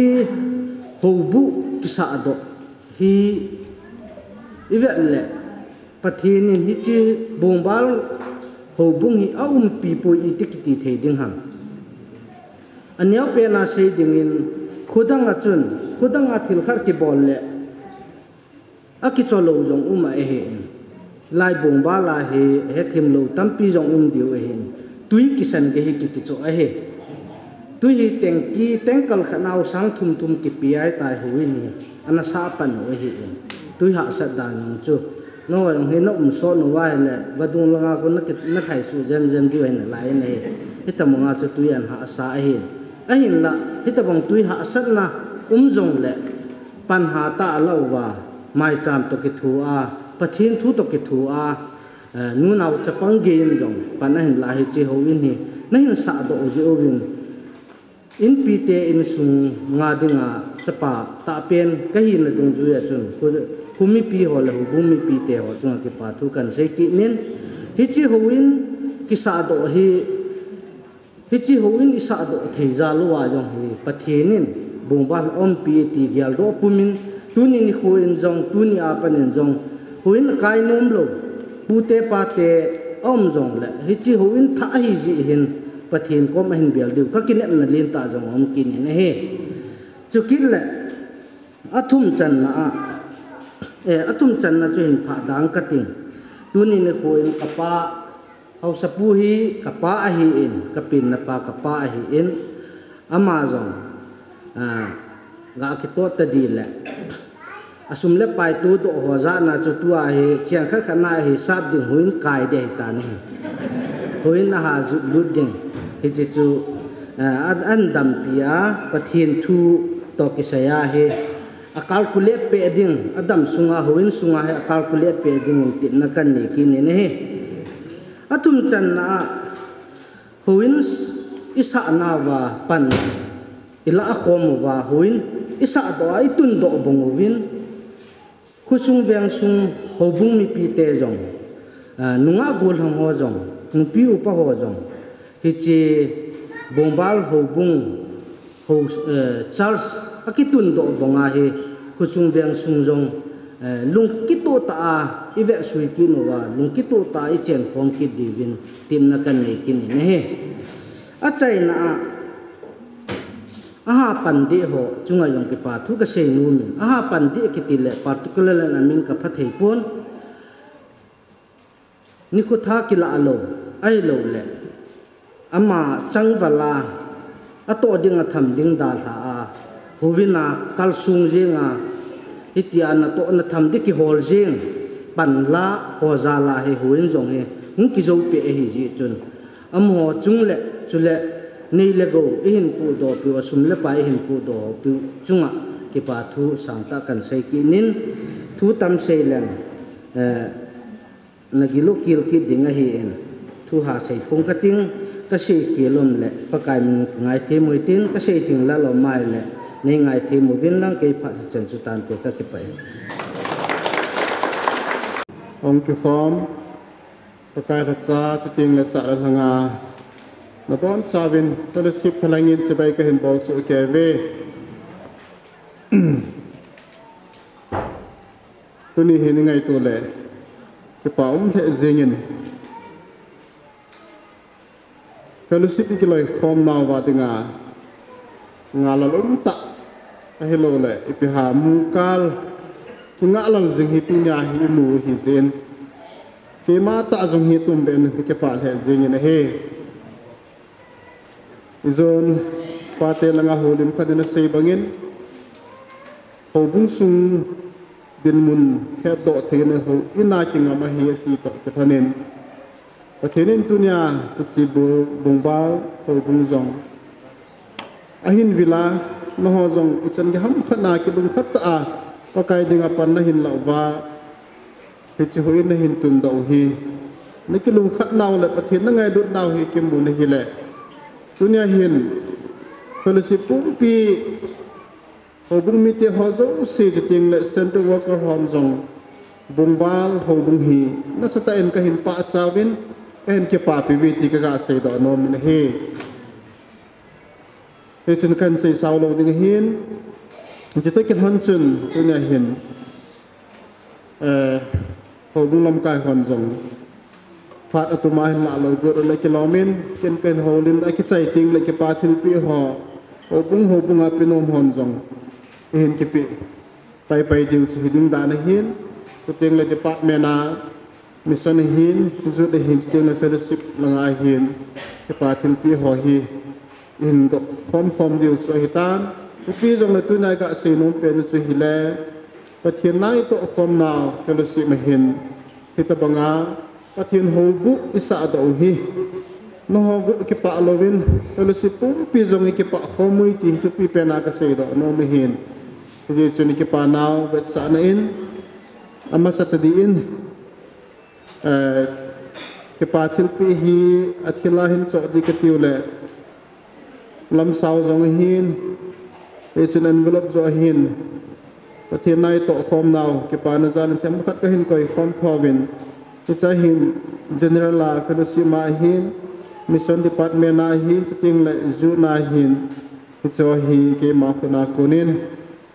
hin ping kating adang dang ho bunga ko na chiting le nu tia lang hi zong le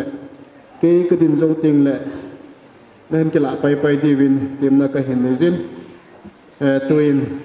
zelen bung ho bunga he chi pasur pain chi khabi hu la pi le ke pa num te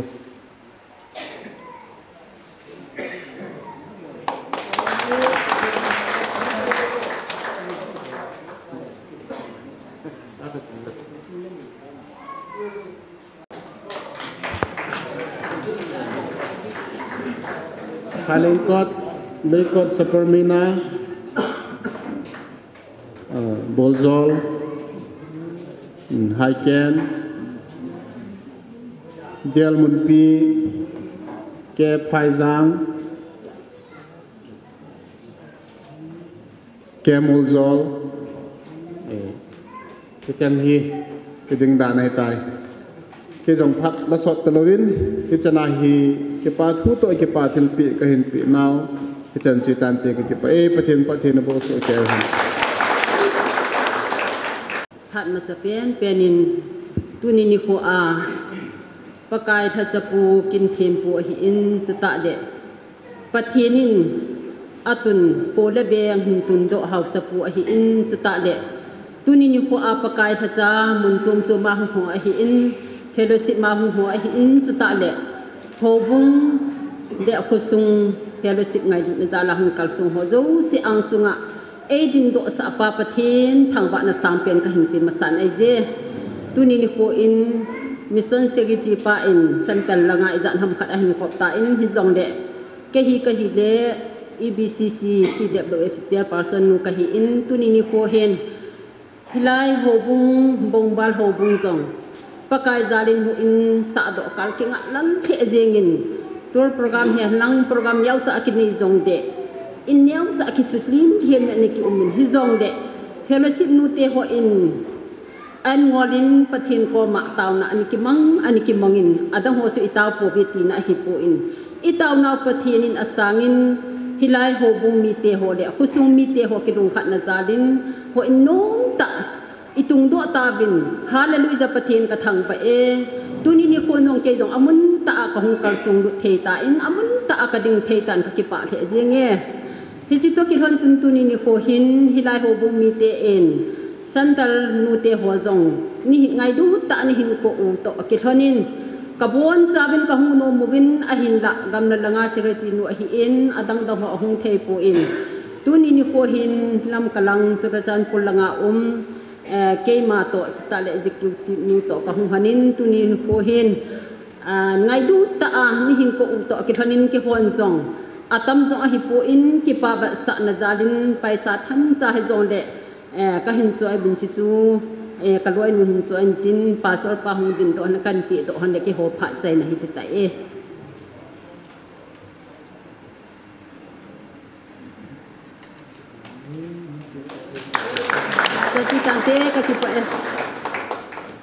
nu lam nei thiam wa choi la sadingen ama phan na piau te le se kan thei na le lung dang na gam ma chu pa na gam nom ka nga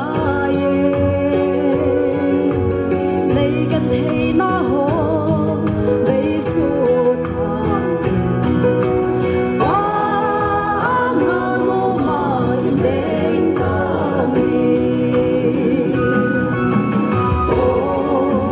Be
Masan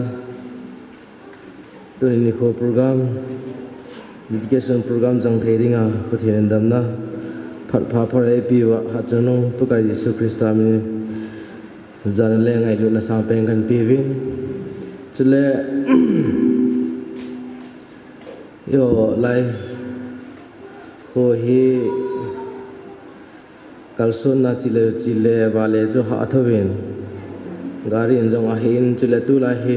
lu mole bungbar ki ka ha dia vai khut lai ta chule lam pi jong hi asim ban jong lai ta hi jin mi hi ti za hi ki su to du jong chu gin cha an be se pon hi jong le gam ta ta ha sa ta hong kal so nu la pa chule holam kai hola cho ho a hin si solam kai lo ho a hin nu la pa pi le pu ho zo si amma sa pen en zal le sang pen kan pi ne he phat chom cha kan lo ading hin ai jam tam ta hi report hi pi thi jong le hin pi le hin program hi hung chol thei ding he ji in chom cha report hin boning ka ting August tarikh 2012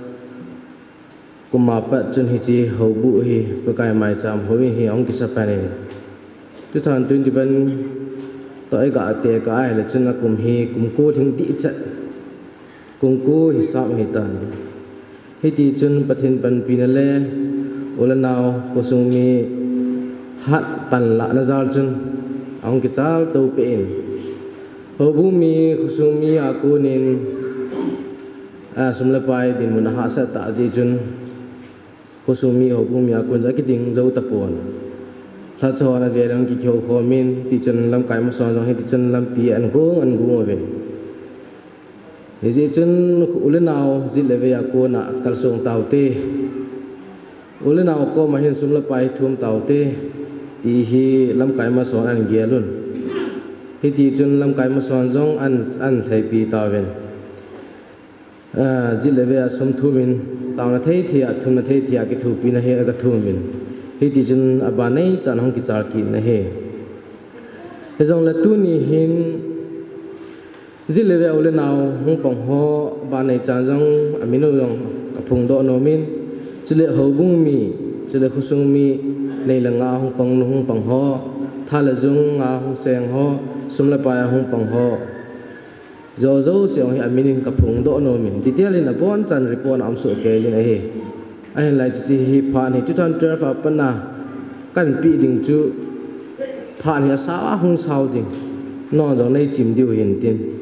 e china gom kho mi chom lam pe na kum kul hing di chat ong ki to do na tu ni ni khwa education program ho thin su na program ho ki man the hi sumla pa hi sumuna total income iza ha kung ki muham chule sumsen na expenditure hi iza mo hi expenditure ham ti hi acham lam pe ni report habu mi te tu ni khwa ang kal so zo si ko mak ga ta long nom he income chu hele kum ko ling di chana sumla pa ang ki mu chu hele lak som di le lak git le sang ko la jasi la som ko le ni he total income chu he zani first semester audit chang ge ya chu chule expenditure he po do mo mong sum ki sumang mo mong che le lak som di le lak se gi le sang som le sang se gi le zakul le som nga le gu ma he chi chu sum la pai din mo chom lam pe na ka pi hin tin a cha in kusumi te le zile ve ho ol nao ho ko ma pan pi na ki thu pi na sum la pai han la nei nga ro ani ki thum na ko na he hi ta bang tu ni khwa hi pathin phat thei bu na zala ki zo thing chat na hi zong le thing su na program ho jang the ding a ho hi ta bang ho sum la pai ni nga hu pong ho za lai tu ni ko program ki jang the ti hi a chai na chom lam pe na ga phon do he i chun phung khi ro min tin sei khi ro min tin ya program a chom lam pe na man naw report tam ta pi thiam jong le kia ko na sum la pai din mun to mungkin mencana ci sahaja tidak pelak pondok nah jangan stanti kepa Thank you.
ta hen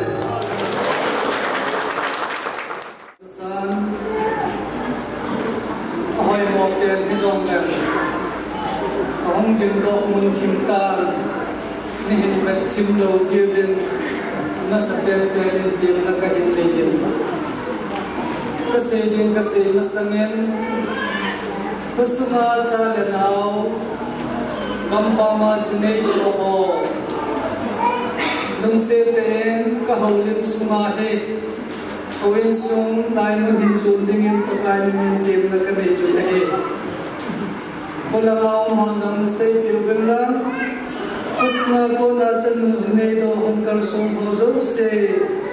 lai muna ka haulim sunga he hum kim te te kim pakai min tim na ka nei sun he program he hitabang program he ati hong khapun dilong pa le kompa ki som pangchun dilong pa le kompa ki solen dilong pa chu achapa thin athi hin zon pa he sa kun kompa to ki mun tuin ka zol ipidinga ni he sa lo ham atile alin pa thi ni la kai he sa ni he ati banga chu hitabang program ki sim khalo hin kasim ki phan le hum ki them tan te ahim lo zo se ahima nei la piwa aha samlai zo se lo nei su in fi diwin au bong ni te hum khom ho zo se tim na le ni na ma sa te ni ta ga ni jine ka ki pa en phan man ni them wen uni ma hai tai ni ka he uni ni so men thel dan zo se hum ki sai ni to a he ma hai a hin chanai ke ka hum din pe ni cùng mà khai hiện tiên là ban chân phone hình bị thì yêu hình và sang tâm tạ giống tin đó cái bảo thu sĩ thân hồn nhân xin hiệp hình anh là phát cái bị chiến chiến à gom đang in anh bỏ luôn đến ama họ số sĩ ra lên trong phát hiện cái thằng phải lệ cho tiên lệ tôi cho ngày hem hoi la ya hikap na hoi la ya ka so din am ti hikagela aksa ka san amma sapen pen abula hin paning ken ko tha sapen pen jo ama ho hi kadibin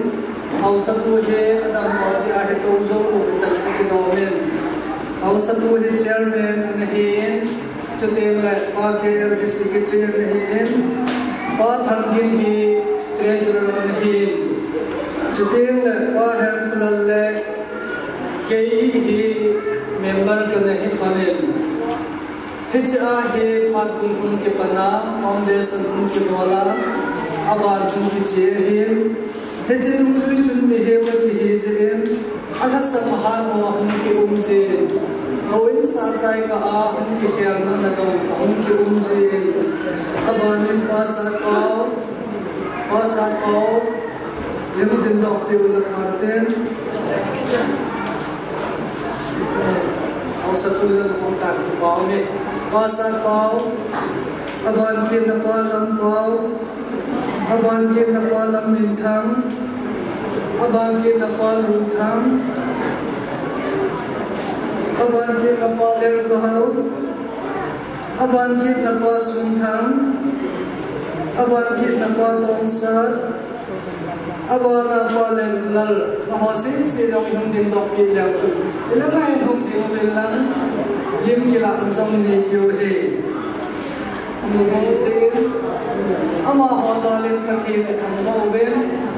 kathin in maban lam tu ba zong dam the le bisel na pi han lang hitta ma he pal la zong chu the ne dingin thal zong te jing taw kan ti cho ma ho dinga wa ki da chu ti na bin tin khai lê bao mình nó họ chân nó tu mình lắm chữ biết mà ra ta am một cái tiếng vang cái bây giờ ôn cả lúc thím sung chiều bên thím pha tâm ta cái cái chữ bên cái chữ nó cái sản xuất cái tiếng vang cái mình là cái tiếng bên cái chữ cả là hem phát xuất nhiều không gì Kusuma ne lo te ki hi je kusuma hai han in kahung ki me awe sumla paizin nei langain thala zumin asang asom azam pangzong chate naute pathinin tampi e piwin ama hozong se to phatna zalin jong pathin ka thangbain ama hozong to namun chiwa lovin na santa ta mu theidin pathinin pathai bu kanlang nula pate hothala zuma honpang chuten le mi ko ma he pot gowa ka chi jiu wa he chi ama ya ki nei chu agang he pun sai pi ko ba he sai pi ko ma hom panganu te tam ta ho amin che na chen che le in sei le jing jong le ki chai lo pi wa hi je in abong lam na ma ka hin sei ding a he ni ngai tim ge wa in na ho jong se za len jong pathin ka thang ba in na ho jong ne la ga pathin na sa kan lang pathin lung sen na la ngai lut ka chan za lu he ti ka hen he chan ge ya pan hin la ho jong se chu ma jong jisu minin ki pa thu ka se jine he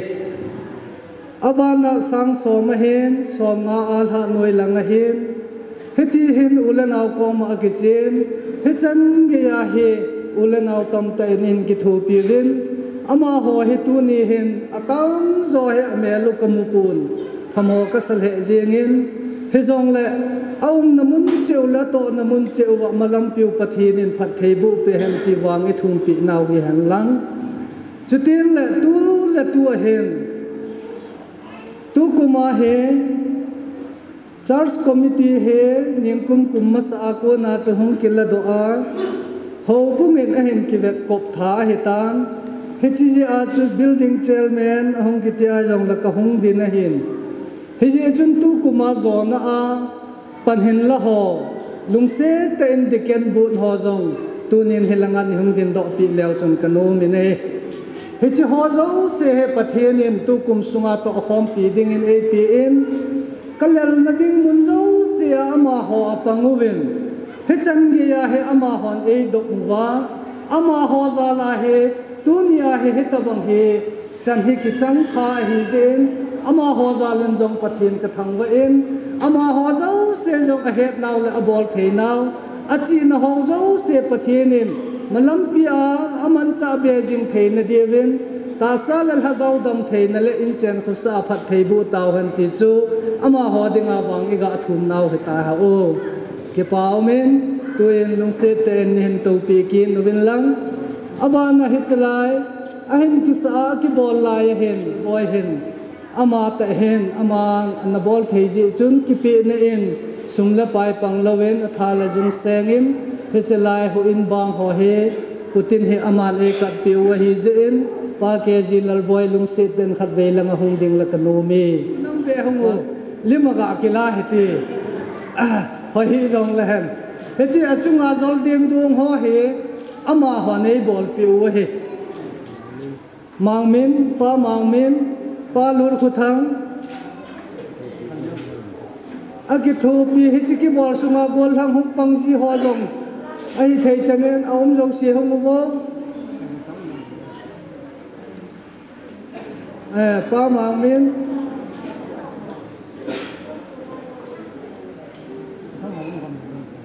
dang hai la nga khoboi ga mo ta cha na yong la ki pau min amani hom do en mi hi ja la a chu ama ho khot thip na pathian na pi a in chal he la ki phalta apat na hin la je uwa hi chan ge zo na ki lung hai jen pathian na bon chawin phat thei bu taw hem nau chu pa je ke hen hin chuteng la pa mang boy hin mission chairman pa hung dingo pa mang boy he ama he chief minister de hela ki lom de pathian in to thina api wa he tabang ben soi ta acmp je wen pathian ni thang wa wen pathian in phat thei bu han ta ha o ki paw me na lo hing ta a panain la azalin ama chunga pathian i thang wa wen ani anga jong pathian in asanga hoi cha che a phat thei bu pi hen lang sanga phaja che nei be ding in pathian phungwu na chang ta hen ani na in jut secretary pa ccm khave hong din petero amani cho jo ading sa hi a cho ka din sa lo heta chu tiang la mission secretary pa yo hong din pi hano amani ko tu le tu a fellowship ma he doctorate abol hon lai he he chi chu chan ge chu hi hon wa nga ko amani he tu chung program he WhatsApp ma ka thot hona hilanga ko nei kai do hona langa ko nei hon de he ta ngan se na ka pi hona hi in amani jong ki phal ta ki neu sa ta apan la hon je in amani jong abol the na hon la to the na hon chunga asanga hoi zo la phazo ngai tu no na lol hin na pathin in mapui ta hen nang ho it ta bangan hum o muwa program lol hin ta la kilom ta iman ha jewen na ho zo se zalin pathin ka thang ba in na to na mun che wa pathin in phat the na bu taw han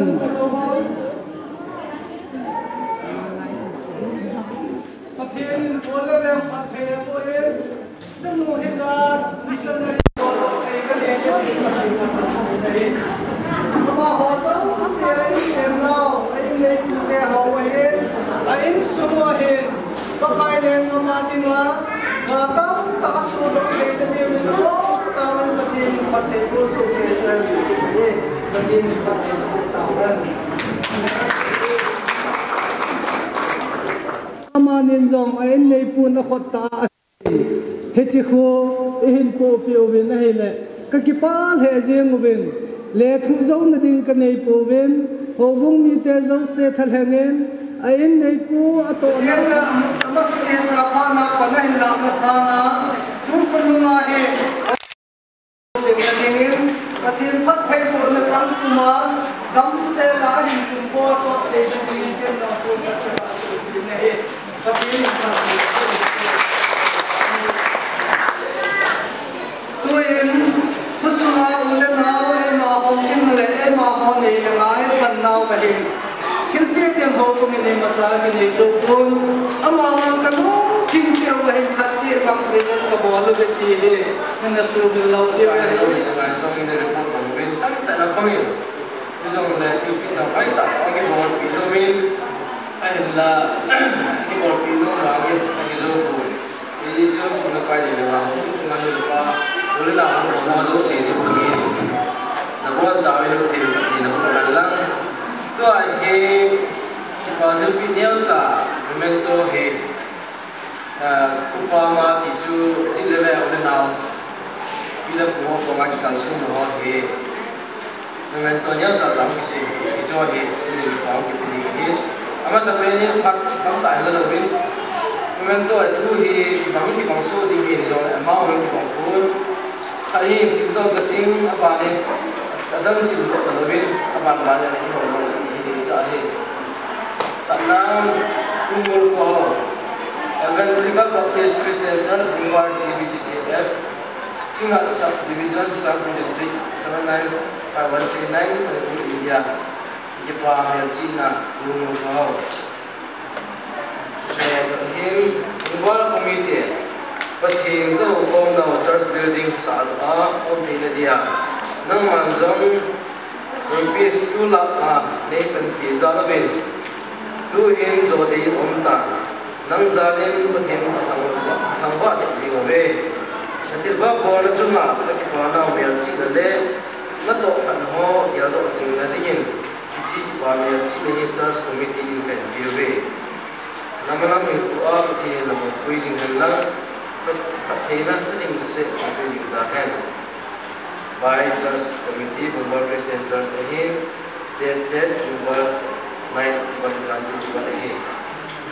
ji pungul kau hi tu ni hon ama ta mo thei do hi akhira ai la thei diu khat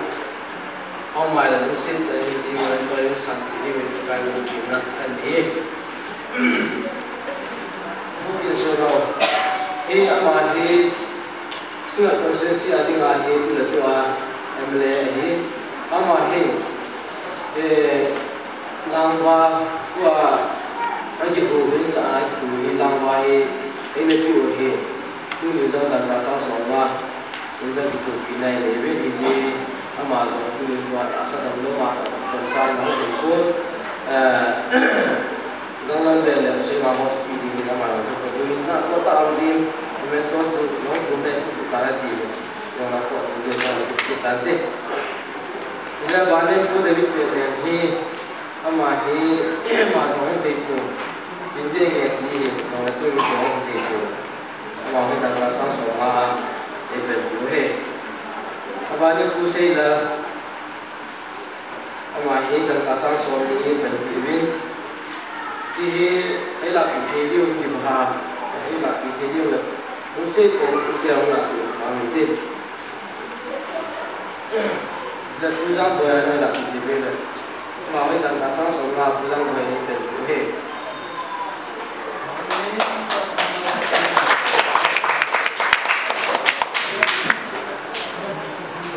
Grace Amnu Maui dan kasar sobi ke TV ang ketemu kita perlu bikin jauh dan kasar sobi ke TV kita perlu thahang dan kasar soma ini ke TV jadi itulah cerita saya jadi misi sistem esumiti yang dibahas laku puntulang dan kasang tinde monoi kesinga laku la lama pe simen de sole dan kasang ni laku kinken ku es kaisa hausu pungamu ama ni dan kasang ai pe pe ini tu ni ko argument tu he ai konsensus ke na ki jonglen Bila tak kota tadi senang betul mengenai just community kalau bagi poin apa tu jadi kita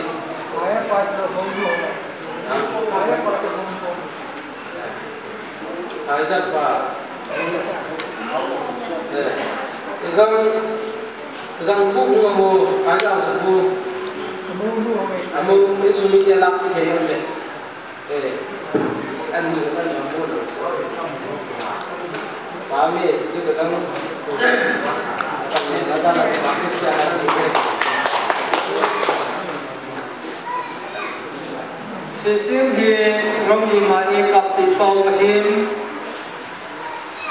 amanzo apa memorial lading akung koi na khat present bolzewin ama ho chunga ki pathui siwin pathirin ai sungni tezo si pathe bo lang tuin tu chunga minister la e pathu brand ke say boy amazon ho bung mi ten ngai du na zalim kun sil khat le envelope khat kasi yung mobile Amazon pagkain mina hunga kasi yung lapis din tagap to binahe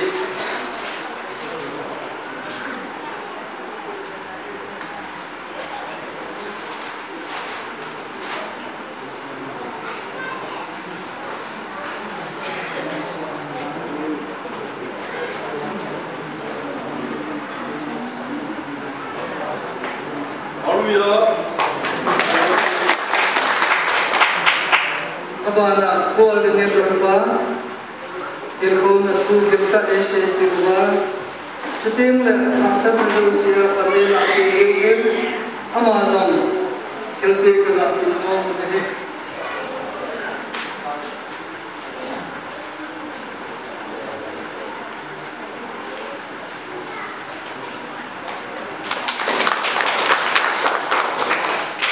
Sedang le Jut Secretary Pala, Mission Secretary Pala,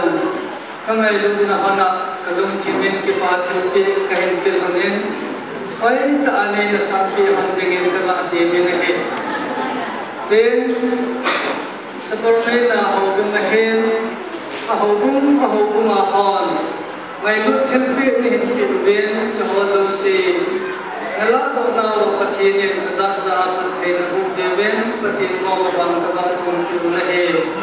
chudim la supi KBC aun frame maule chelaya hai na chen sai he Amazon ajik ko na koina kam ta kan ye ye he jong la koina tam ta he ta Amazon hung zau zin pathin thang ba en halang tu ni hin ka ngai tu talung thimin tang tak kebialin. Isi itu boleh bawa nama sahaja jangan filonga pakai nabuk nau. Ai ti azam hendak bangkurin nak tunggu kalau tunggu tiada pakai nale hamle ba pe papa pakai jun tu le tunggu azam asal apa azam nak azam Pole ben na ho ko me phat ki ta hem he chan chu ke ya ko na ka ho din na chai na ki halla ka se hi la ma ele na ho ne na su ti ti bin la ka se ba la kha hi ka cha ho zo si chu ne na he ti bi di bin ka hum ta bin tu he an me na an kom ta na he din na he ta khosumi te ho chu all the way na che wi te ule na adam na ho he ama ho anama sadingin anangai tu pi ubetin tu in phajau se kum phata na la an ko ma dingin pa thangin ho treasurer pa phan lo dingin ko tau tek o pakai nanam se cha te ho tu ni ko tu phan ni tu pa dam se la ka program te ho kan ta pa pana buina ha san ni cha mu ke ya lúc thì cha thằng ấy coi ta chỉ dùng nó có mà chụp ảnh cho nên thiên cái thằng này nên mình thiên thằng bạn là bây hát chung bên các bác cái số Christa mình cái thứ này amen